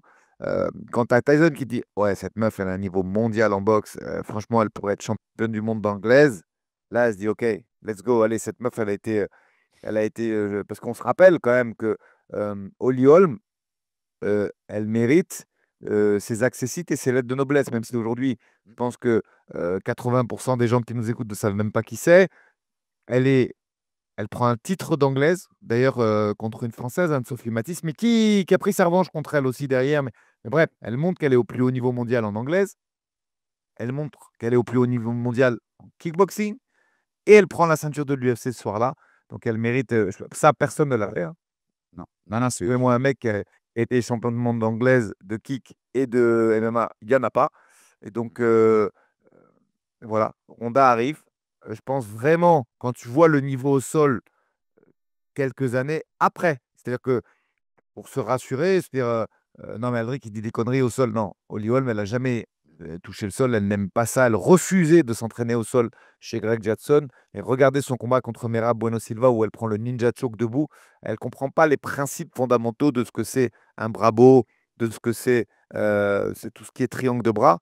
Donc, je suis absolument persuadé que s'il n'y a pas ça dans la tête de Ronda, le combat est dur un round. ouais, ouais, Pas ouais. parce que le sol leur aurait fait la différence immédiatement. Non, mais en fait, je pense que nos deux avis sont pas forcément contradictoires. Je pense qu'elle subit toute la pression du monde, Ronda, à ce moment-là, et qui la fatigue beaucoup. Mais par contre, la combattante, tu as raison, elle voit pas la pression. Elle y va comme si elle était beaucoup plus confiante. Et elle avait fait même la couverture de Ring Magazine. C'est un délire. La grande bible de la boxe. À ce moment-là, ce qu'on pensait d'elle, c'était un délire. Et avant ça, donc avant la fin de cette décennie, il y avait l'arc Connor. Hendrik, on est obligé d'en dire un mot. Et Connor, il enchaîne des combats sous pression de fou pendant des mois et des mois. Avant Alvarez, UFC 205, novembre 2016, tu peux devenir le premier double champ. C'est la première au Madison Square Garden. Bon, bah, tu t'es mis une pression de fou furieux. UFC 202, août 2016, Diaz 2, Aldric. Quand Diaz t'a étranglé. Il a perdu avant. Wow. Parce que là, c'est un business, hein, McGregor. C'est le double champ, c'est tout ça que tu joues. Si Diaz, il te rééteint. Là, je suis d'accord avec toi, mais là, il n'y a pas que Connor qui a la pression. Je pense qu'il y a toute la direction de l'UFC qui a la pression. Crois-moi. Ah oui. Ah oui, là, t'as Pépite. Parce que à cette époque-là, c'est le visage de l'UFC. Ouais. Et c'est lui qui est en train de faire passer l'UFC dans d'autres sphères. Et hyper là, c'est une catastrophe. Ouais, je suis d'accord. Catastrophe. Et d'ailleurs, mais ils ont beaucoup plus la pression sur celui-là, mais même au 205 contre Alvarez, ils sont tous je pense que tous dans les bureaux, il faut que ce soit Connor qui gagne, hein. On veut pas Alvarez, et on veut notre image de Connor avec ses deux ceintures, quoi. C'est tout ce qui fera boomer notre business. Exactement. Mais on ne se rend pas assez compte de ce qu'il a fait pour l'UFC, Connor. Je te jure. Si aujourd'hui l'UFC, c'est cette puissance-là, c'est pas 50 pour. Ah, si. Allez, je me lâche. C'est 50% au moins grâce à lui. On avait fait un épisode, nous, toujours, que vous pouvez toujours retrouver sur Spotify avec Samir et Omar de l'ancien podcast Octogone. Son importance, elle est énormissime. D'ailleurs, on a fait suite cette semaine, on l'a fait sur Chuck Liddell, Aldric. Et nous, on était assez d'accord. Ce sera pour un autre épisode, parce qu'on va pas digresser autant, mais Chuck Liddell, il est aussi parmi les mecs les plus importants qu'on fait. Tu sais, quand il fait son run en 2005, juste après le TUF 1, il est peut-être le numéro 2 derrière. Alex, il est respecté, hein. L'UFC le sait. Chuck, dès qu'il demande, tu sais que qui c'est qui avait râlé, je me rappelle plus à qui ils n'avaient pas donné de place et qu'il avait marqué, mais c'était genre un mec assez qui est dans le top 2 ou top 3. Je crois que c'était Dan Hooker ou un truc comme ça qui avait dit ouais, ils m'ont pas respecté, j'ai demandé des places, ils ne me les ont pas données. C'était dernièrement, hein, ce que je dis. Et Chuck, dans tous les événements où il demande à être là en guest, il y a tapis rouge. Mais même des événements, des combats de John Jones où carrément, si tu pas champion, tu pas de place. C'est-à-dire que même si tu top 2, top 3, quand il y a John Jones qui revient au Madison ou sur des combats comme la Noche, par exemple, tu vois, la Noche, nous, on y était parce qu'on était backup. Sinon, jamais de la vie, tu as une place pour ce truc-là. Parce que les places étaient tellement rares. Tu vois, à côté de moi, il y avait Holly Holm, justement, qui est respectée par l'UFC. Pas par le grand public, mais pareil, Holly, elle demande une invite. On sait la championne que ça a été, on lui a donné. Il y avait, Ali Abdelaziz avec Nurma. Il y avait, tu vois, il y avait et il y avait le seul old school, bah, c'était Chuck. Parce que d'ailleurs, j'ai fait une photo avec lui sur mon Insta ce soir-là. Et vraiment, il est extrêmement respecté par l'UFC. Ça, c'est une certitude. Et puis, tu vois, Connor est plus important, mais nous, on le mettait numéro 2 avec Samir Omar parce que, comme on le sait tous, avant le TUF 1, avant Griffin Bonnard, l'UFC, ils sont pas loin de me faire banqueroute même, de fermer. Et le run qui s'enchaîne, puisque Chuck prend sa ceinture une semaine après le TUF 1, et le run de KO qu'il met et la superstar mainstream qui devient, Connor a porté l'UFC à des hauteurs qu'on n'a jamais vues. Mais Chuck, il les a sauvés, en fait. Tu vois, il a permis à l'UFC de revenir et d'exister, en fait. Donc, je vous invite à aller sur Spotify voir cet épisode qu'on a fait sur Chuck. Il est très sympa. Et Connor face à Aldo. C'est pas le sommet, ça, presque même. UFC 194, décembre 2015. Alors, pareil, tu as un questionnement de te demander s'il n'y a pas une pression des deux côtés, là. Parce que Aldo, après les mois à se faire rentrer dans la tête en conf de presse, il devait quand même avoir une pression de je veux l'éteindre, tu sais, la pression qu'on disait tout à l'heure, la pression de Ousmane face à Covington. Il faut absolument que j'éteigne ce mec. Mais Connor, quand t'as autant parlé, quand t'as été faire des fléchettes dans un bar à Rio avec la photo d'Aldo, que te l'a dit, je serais rentré dans ta favela sur un cheval. Enfin, ce soir-là, Aldric, c'est chaud pour lui, hein, pour Connor. Il s'est mis une sacrée pression tout seul. Mais d'ailleurs, tu sais, ce combat, tu peux rappelons-nous quand même que même si c'est Connor qui l'éteint, ils se touchent quasiment en même temps. Donc il y a un monde parallèle où il peut se faire éteindre aussi, Connor. Et c'est rare, hein, de le voir se faire toucher comme ça. Ok, ça a marché ce crochet historiquement, mais c'est très rare de voir Connor se faire toucher parce qu'il touche quasiment en même temps. Rappelez-vous, le crochet d'Aldo, il arrive aussi. Donc je pense qu'il y a une pression des deux côtés, effectivement. Ouais, phénoménal. Et Connor, il devait l'avoir aussi d'ailleurs, UFC 189 en juillet 2015. Là, on a dépassé la décennie de quelques mois, mais contre Mendes, parce que si c'est pour le titre intérimaire quand José se blesse, parce que si tu bats pas Mendes, t'as pas de Aldo derrière. Et il savait très bien que c'était pour devenir une superstar, fallait pas battre Mendes, fallait battre l'invaincu depuis 10 ans, José Aldo, et devenir le champion incontesté des featherweight. Donc il devait en avoir aussi une sacrée. Tu vois, c'est pour ça que je dis qu'en un an et demi, et Connor, il s'en est mangé des combats à pression. On a fini la décennie, Aldric. C'est qui a eu le plus de pression? Ouais. C'était quoi le plus gros combat à pression de cette décennie sur tout ce que je t'ai dit, tu crois? Déjà, je suis désolé, c'est pas Thomas Pinal contre Cyril Gane. Je suis désolé. On a fait trop de. Il y a eu trop de dingueries dans tout ce qu'on a dit là. Je suis d'accord avec toi. Moi, je pense à Ronda et à Connor. Ouais, Connor, c'est tout en haut. Ronda aussi, je suis d'accord. Ngannou. Ngannou contre Cyril, c'est haut. Mais sinon, Moi aussi, oui. sinon, ceux que tu dis, ils sont plutôt pas mal. Et on va continuer. On est déjà sur un bon podcast. J'aime ce genre de podcast long, Aldric. Mais le reste, après la décennie, là, on voulait développer la décennie, mais je vais te donner un peu les exemples et on rebondit un peu en façon ping-pong. Tu vois, on va pas tout développer pour pas faire 3 heures non plus, même si je sais qu'on est bien. Et là c'est plus soleil levant, hein. Là, des fois, je te vois disparaître même dans l'ombre, Aldric. Ouais. Et je l'ai fait pour le décor, mais heureusement qu'on n'a pas démarré comme ça parce que c'est pas fou maintenant. Mais voilà, au début, je voulais montrer un petit peu Vancouver à notre communauté. En fait, c'est selon des fois, je crois que c'est selon comment le soleil monte ou ta tête. Là, par exemple, j'étais bien. Là, pareil, j'étais parfait. Écoute, c'est pas très grave. Bouge plus alors. Je t'en donne quelques-uns depuis, donc après la décennie qu'on vient de vivre, mais sur toute l'histoire de l'UFC. Anderson Vas-y. Silva contre Weidman 2, UFC 168, décembre 2013, après l'UFC 162 où il joue le malin et où Weidman l'éteint. Il devait y avoir une pression de récupérer son titre. Finalement, il ne le récupérera pas, il se blessera. Il devait y avoir une pression côté Weidman aussi, de devoir confirmer que c'était pas un flouk, que c'était pas juste l'autre qui lui avait donné le titre. J'aime bien celui-là. Juste. Ouais, vas-y, dis-moi. Vas-y, dis-moi. Dis-moi ce que ça veut dire. J'en ai en tête, moi, mais encore plus vieux, moi, je t'en ai pris. Ah, attends, je vais te les faire tous, comme ça tu me diras s'il y avait ceux aussi que t'as. Vas-y. Bah, Rouzet contre Carmouche en 2013, le premier combat féminin de l'histoire de l'UFC, où ils lui mettent la ceinture avant carrément, c'est-à-dire que c'est même pas. Alors, d'ailleurs, elle voulait pas ça. Elle aurait voulu que le titre soit vacant et en jeu, puisqu'elle venait du Strikeforce où elle était championne. Mais si l'expérience se passe pas bien, si Rouzet gagne pas ou si c'est un combat très chiant, tu sais que ça se trouve, il n'y a pas de MMS. Oh oui, Ça se trouve, t'es pas à Vancouver, Aldric. je suis d'accord avec toi. Ouais. Donc il y a une forme. Entièrement d'accord. Non, mais Ronda Rousey, c'est Conor McGregor au féminin, il n'y a rien à dire. Et elle prend un face crank dans ce combat-là, elle lâche pas, elle finit par retourner, par gagner le combat. Tu vois, elle savait qu'il y avait beaucoup en jeu de Ronda Rousey ce jour-là. Après, Dana, on rappelle, qui avait dit longtemps il n'y aura pas de femme à l'UFC. Ronda, elle jouait pas que elle, là. Elle jouait l'avenir des divisions féminines, sans doute. J'avais Jones contre Belfort, UFC 152. C'était après le 151 qui est annulé par Jones, qui veut pas prendre, c'est Sonnen, je crois, à la place de Anderson. Dana qui le critique. Juste quelques mois avant, il a été arrêté, c'est son premier arrêt pour alcool au volant. Il y avait, tu sais, il y a la rumeur qui existe toujours que Dana, il avait les tests de testostérone de Belfort et qu'ils lui ont caché à Jones parce qu'il voulait que Jones ait un peu la punition avec Belfort qui le bat. UFC 152, septembre 2012. Je trouvais que c'était assez cool, que c'était aussi une forme de pression, je pense, assez forte pour Jones. Silva Sonnen, Aldric. Oui. Les deux d'ailleurs. UFC 117 le 1er août 2010, UFC 148 juillet 2012 pour le deuxième. Le premier, parce que quand t'as Sonnen qui t'a mis la tête comme ça pendant des mois et des mois à parler de toi, et mal, parce que Sonnen, c'était Connor avant Connor, les gars, pour ceux qui ne savaient pas, mais une langue de vipère totale en trash talk. Là, il y a eu la contre-perf aussi juste avant de Silva contre Maya. C'était à Abu Dhabi, tu te souviens, c'est le premier gros événement à Abu Dhabi. Il fait Oui. combat. Dana, il s'en va, il veut pas lui mettre la ceinture et tout, il s'en va avant la fin du combat. Les gens disent que sur le 2, les gens disent que Silva a été chanceux sur le 1 de finir par prendre son armbar alors qu'il est dominé par Sonnen. C'est deux combats où il y a beaucoup de pression pour Anderson Silva comme pour Sonnen. C'est pas un triangle qu'il lui met. Triangle, excuse-moi. Oui, triangle. Je dirais Ouais, barbe. Triangle, totalement. Mais c'est pas qu'il a été. Moi, j'ai pas réussi à regarder l'écart des juges parce que c'est trop vieux, mais il perdait pas. Il perdait hein, dans mon Silva, souvenir, Silva quand il met le triangle. il Ouais. perd 4-0.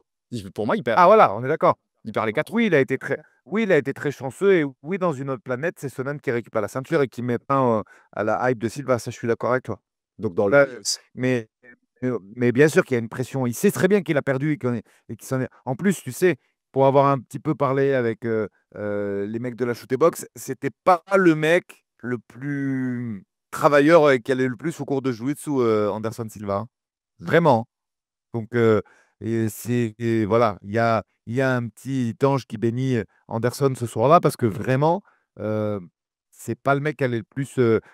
Moi, j'avais rencontré Nino Schembri qui était un peu en charge qui avait le magnifique surnom de Elvis, en hommage à Elvis Presley, qui d'ailleurs m'a mis KO, il m'a cassé le nez d'ailleurs en sparring il y a fort longtemps, il y a plus de 25 ans.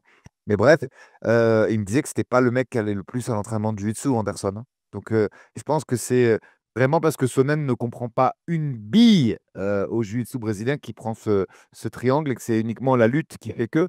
Et c'est très belle transition de l'époque, mais là, il y a quand même beaucoup de réussite et il sait très bien qu'il a pris 4 rounds dans la tête, Anderson, quand ils font la revanche. Donc, oui, il y a une pression qui est très, très, très, très importante, effectivement. Déjà que Sonnen, on n'arrête pas de l'entendre parler, mais alors s'il avait été champion UFC en battant Anderson Silva, je peux te dire qu'il en parlerait encore aujourd'hui dans ses podcasts. J'ai l'UFC 100, Brock Lesnar contre Frank Mir 2. Frank Mir qui avait été le premier à le battre, Brock à l'UFC, c'est l'UFC 100 en plus. Il faut unifier les ceintures puisque Brock l'a pris l'intérimaire contre Randy Couture. Brock, c'est une superstar, hein, on l'a déjà évoqué dans le podcast Aldric, les gens ne se rendent pas compte, qui n'ont pas vécu l'époque, à quel point Lesnar est une méga star. Et en gros, il doit se légitimer ce soir-là. Tu dois légitimer que tu es un vrai champion de MMA et que tu n'es pas là juste pour ton nom et d'ancien catcheur, hein. On est d'accord. Entièrement d'accord. JSP contre BJ Penn 2, champion contre Popper. Ah, tu commences. Ah non, moi, j'ai pas celui-là de GSP, mais on est pas mal quand même. Ouais. J'en ai d'autres de Je JSP. me rappelle très bien, c'est en 2009, celui-là, Ouais. c'est ça? UFC 94 2009, champion contre champion. Puis c'est BJ Penn qui monte avec sa ceinture des lights. Donc moi, c'est un peu la pression de JSP de je peux pas être je peux pas être le mec qui va perdre contre le champion lightweight, tu vois, et qui monte de KT, surtout après l'avoir déjà battu. Avant, j'ai Randy contre Brock pour la ceinture intérimaire au UFC 91 novembre 2008 parce que, souviens-toi, Randy Couture, il a un procès ouvert contre l'UFC à ce moment-là. Parce qu'il a dit je m'en vais alors qu'il était champion, machin. Il est en procès contre l'UFC, il doit affronter leur petite starlet qui arrive, leur petite pépite. Il va perdre, mais il devait être sacrément sous pression parce que si tu le bats, tu es beaucoup plus en position de force pour beaucoup de choses qui se négocient à ce moment-là en coulisses.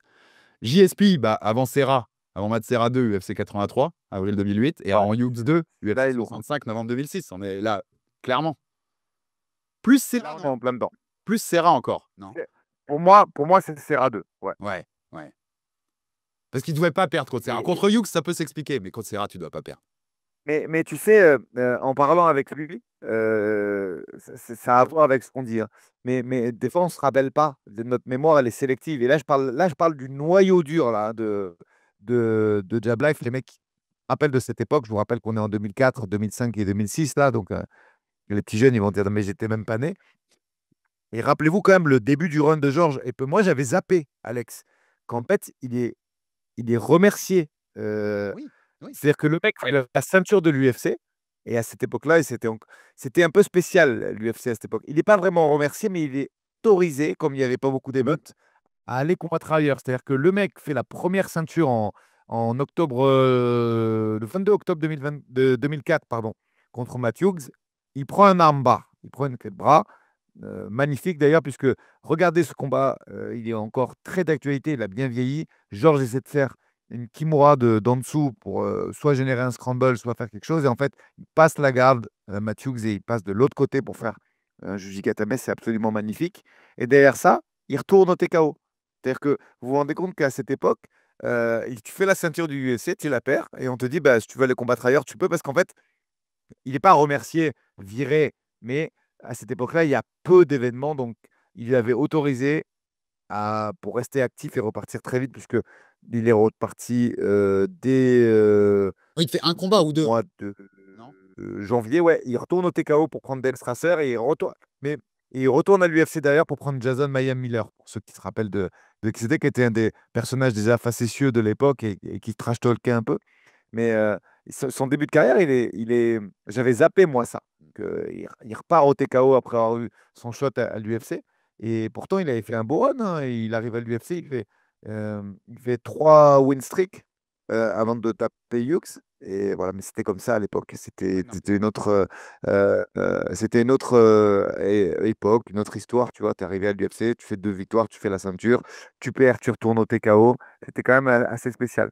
Ah bah oui, non, mais c'est des carrières qu'on revivra jamais, hein, c'est sûr, Aldric. Mais ouais, avant Hughes 2, je te dis, Hughes 2, il y a une forme de pression de bon, bah tu veux prendre ta revanche contre le mec qui t'a battu, mais il y avait pas c'est pas ultra illogique, tu vois. Mathieu, que c'était aussi un grand combattant. Serra, il y a une grosse pression pour JSP parce que ouais, tu dois pas perdre contre Serra. Donc le 2, il faut absolument prendre ta revanche du côté de l'ami Georges.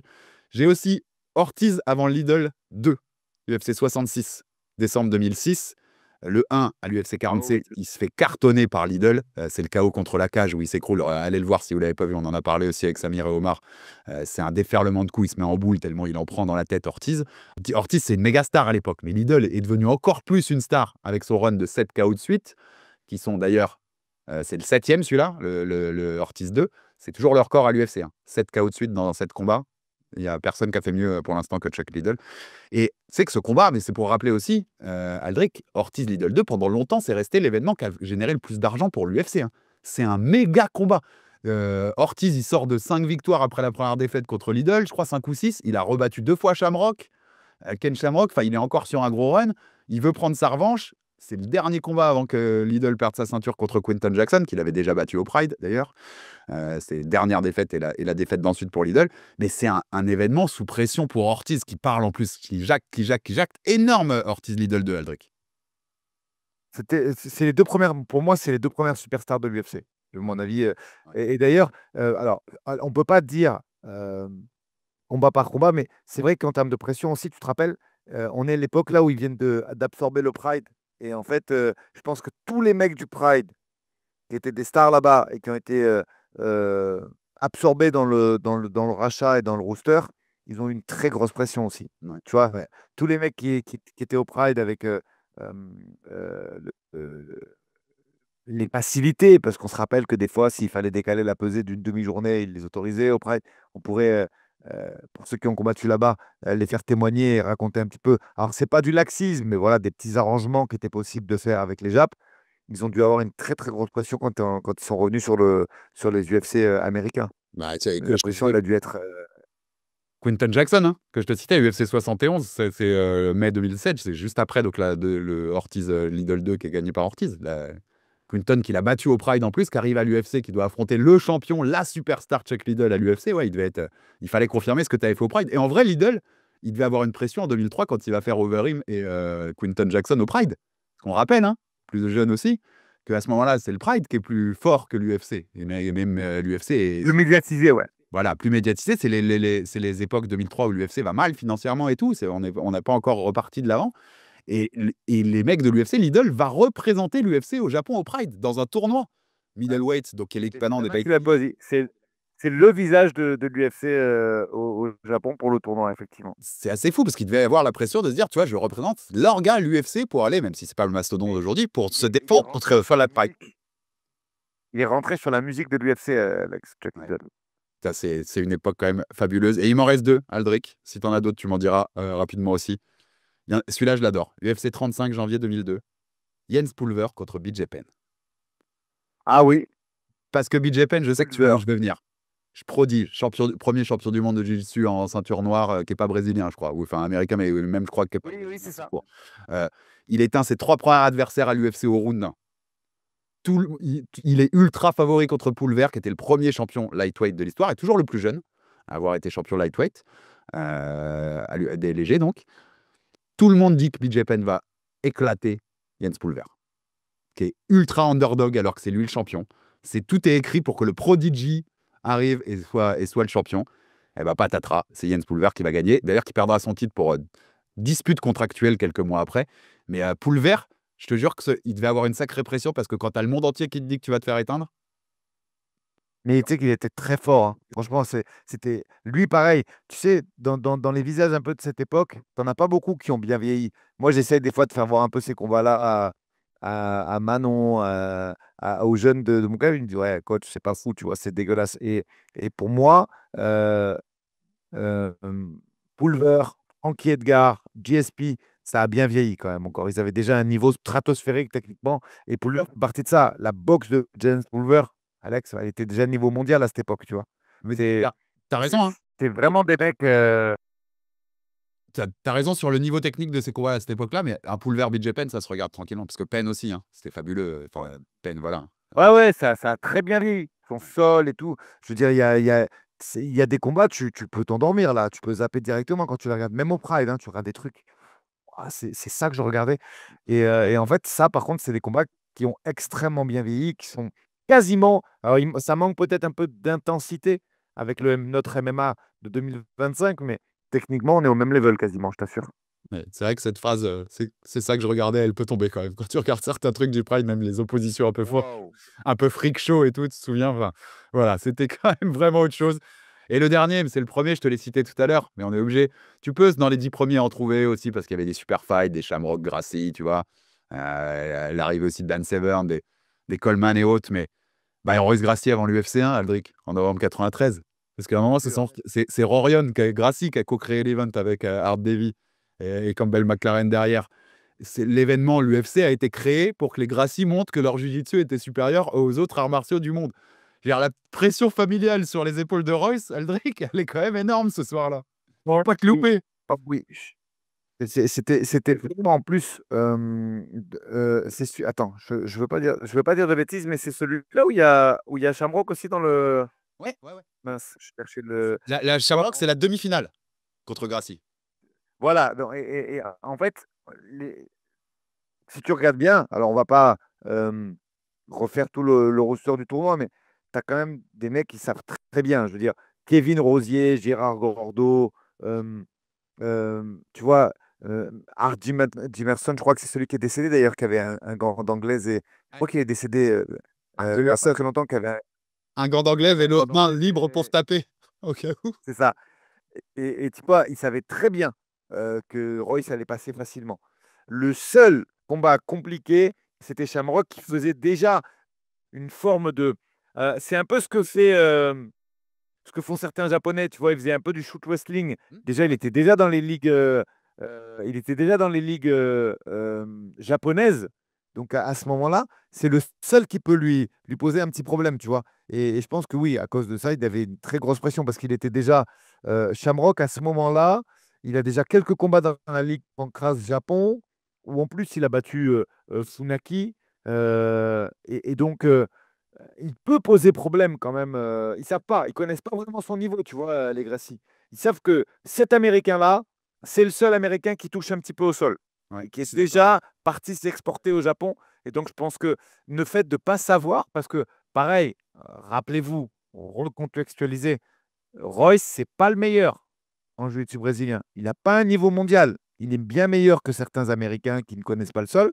Mais il y a déjà eu l'épisode Walid Ismail, je crois. On pourra vérifier si tu me trompes, mais je ne crois pas me tromper.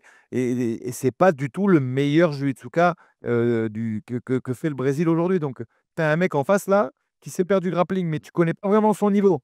On sait juste qu'il a quand même battu Funaki, qui est un japonais très très costaud quelques mois auparavant, parce que je crois qu'il prend Royce au mois de novembre, et je crois qu'il bat Funaki en septembre. Ça, je suis quasiment sûr. Et du coup, grosse pression. Évidemment, grosse pression parce qu'il le prend en finale et tout, tu vois. Donc, ouais, là, je pense que Royce, en plus, ils ont monté ça, ça a coûté de l'oseille. C'est quand même un truc très. Ils ont fabriqué la cage. D'ailleurs, il y a si tu vas à l'UFC Apex, à l'entrée côté fighter, Mm. tu as le sol de la cage qu'ils ont gardé en souvenir avec le sang et tout. C'est presque un musée, ce truc-là, à l'entrée. Et ouais, je pense qu'effectivement, il y avait une pression énorme. Parce que là, il est ambassadeur du MMA, ok, mais c'est surtout, il est ambassadeur du Gracie Jiu-Jitsu et c'est son frère qui a mis de l'oseille dedans et tout. Ça devait être un moment de pression très, très important. Complètement. Et tu as raison, hein, il faisait du shoot wrestling, Ken Shamrock. Il faisait pas le catch, hein, c'était pas la WWF d'ailleurs de l'époque, pas la WWE. C'était les vrais combats qu'il faisait au Japon. Et donc avec du saut Ah. et tout. Et donc, ouais, c'était sans doute le seul danger. Mais tu as raison, c'est même pas que c'était le meilleur Jujitsuka, pas le meilleur du Brésil, Aldric. C'était même pas le meilleur de sa famille. C'était Rickson le meilleur. Ils ont même pas envoyé de Ça, millier, le mec. parce qu'en fait, ils avaient déjà prévu d'envoyer un an après Rickson. Alors, ça, c'est un truc d'histoire qu'on pourrait faire sur un prochain Jab Culture. C'est pas très su, mais ils ont essayé aussi. En Russie, ça s'est pas bien passé du tout, par contre, sur les tournois de sambo. Mais ils avaient déjà prévu d'envoyer le plus fort au Japon. Et donc, d'où le Pride 1, où c'est Rickson qui est parti. Je ne sais pas pourquoi ils avaient prévu Royce aux États-Unis et Rickson au Japon. Ça, c'est des choix qui ne sont jamais vraiment expliqués, ou il faut regarder. Ah, Mais, je pense qu'ils c'est vrai respectaient que mieux les Américains que les Japonais, hein, Aldric. Je pense qu'ils respectaient moins les Américains que les Japonais. Enfin, je sais pas trop. ils pensaient sans doute que c'était moins compliqué, en tout cas. En tout cas, ce qui est sûr, c'est que Rickson, il a eu la part beaucoup plus belle parce que battre Takada sur un seul combat, c'est pas aller faire un tournoi où tu peux te tirer les cheveux et frapper et te mettre des coups de tête, quoi. Royce, il est parti au feu. Ils l'ont envoyé vraiment. Ah, Ils l'ont envoyé au feu. Il fait 3 combats dans la même soirée. Il prend un mec qui a déjà fait du sol. Ouais, je pense que c'est pas la même. Noblesse que l'autre qui va faire juste un combat en main event du Pride 1 et qui prend un catcheur, un vrai catcheur cette fois-ci.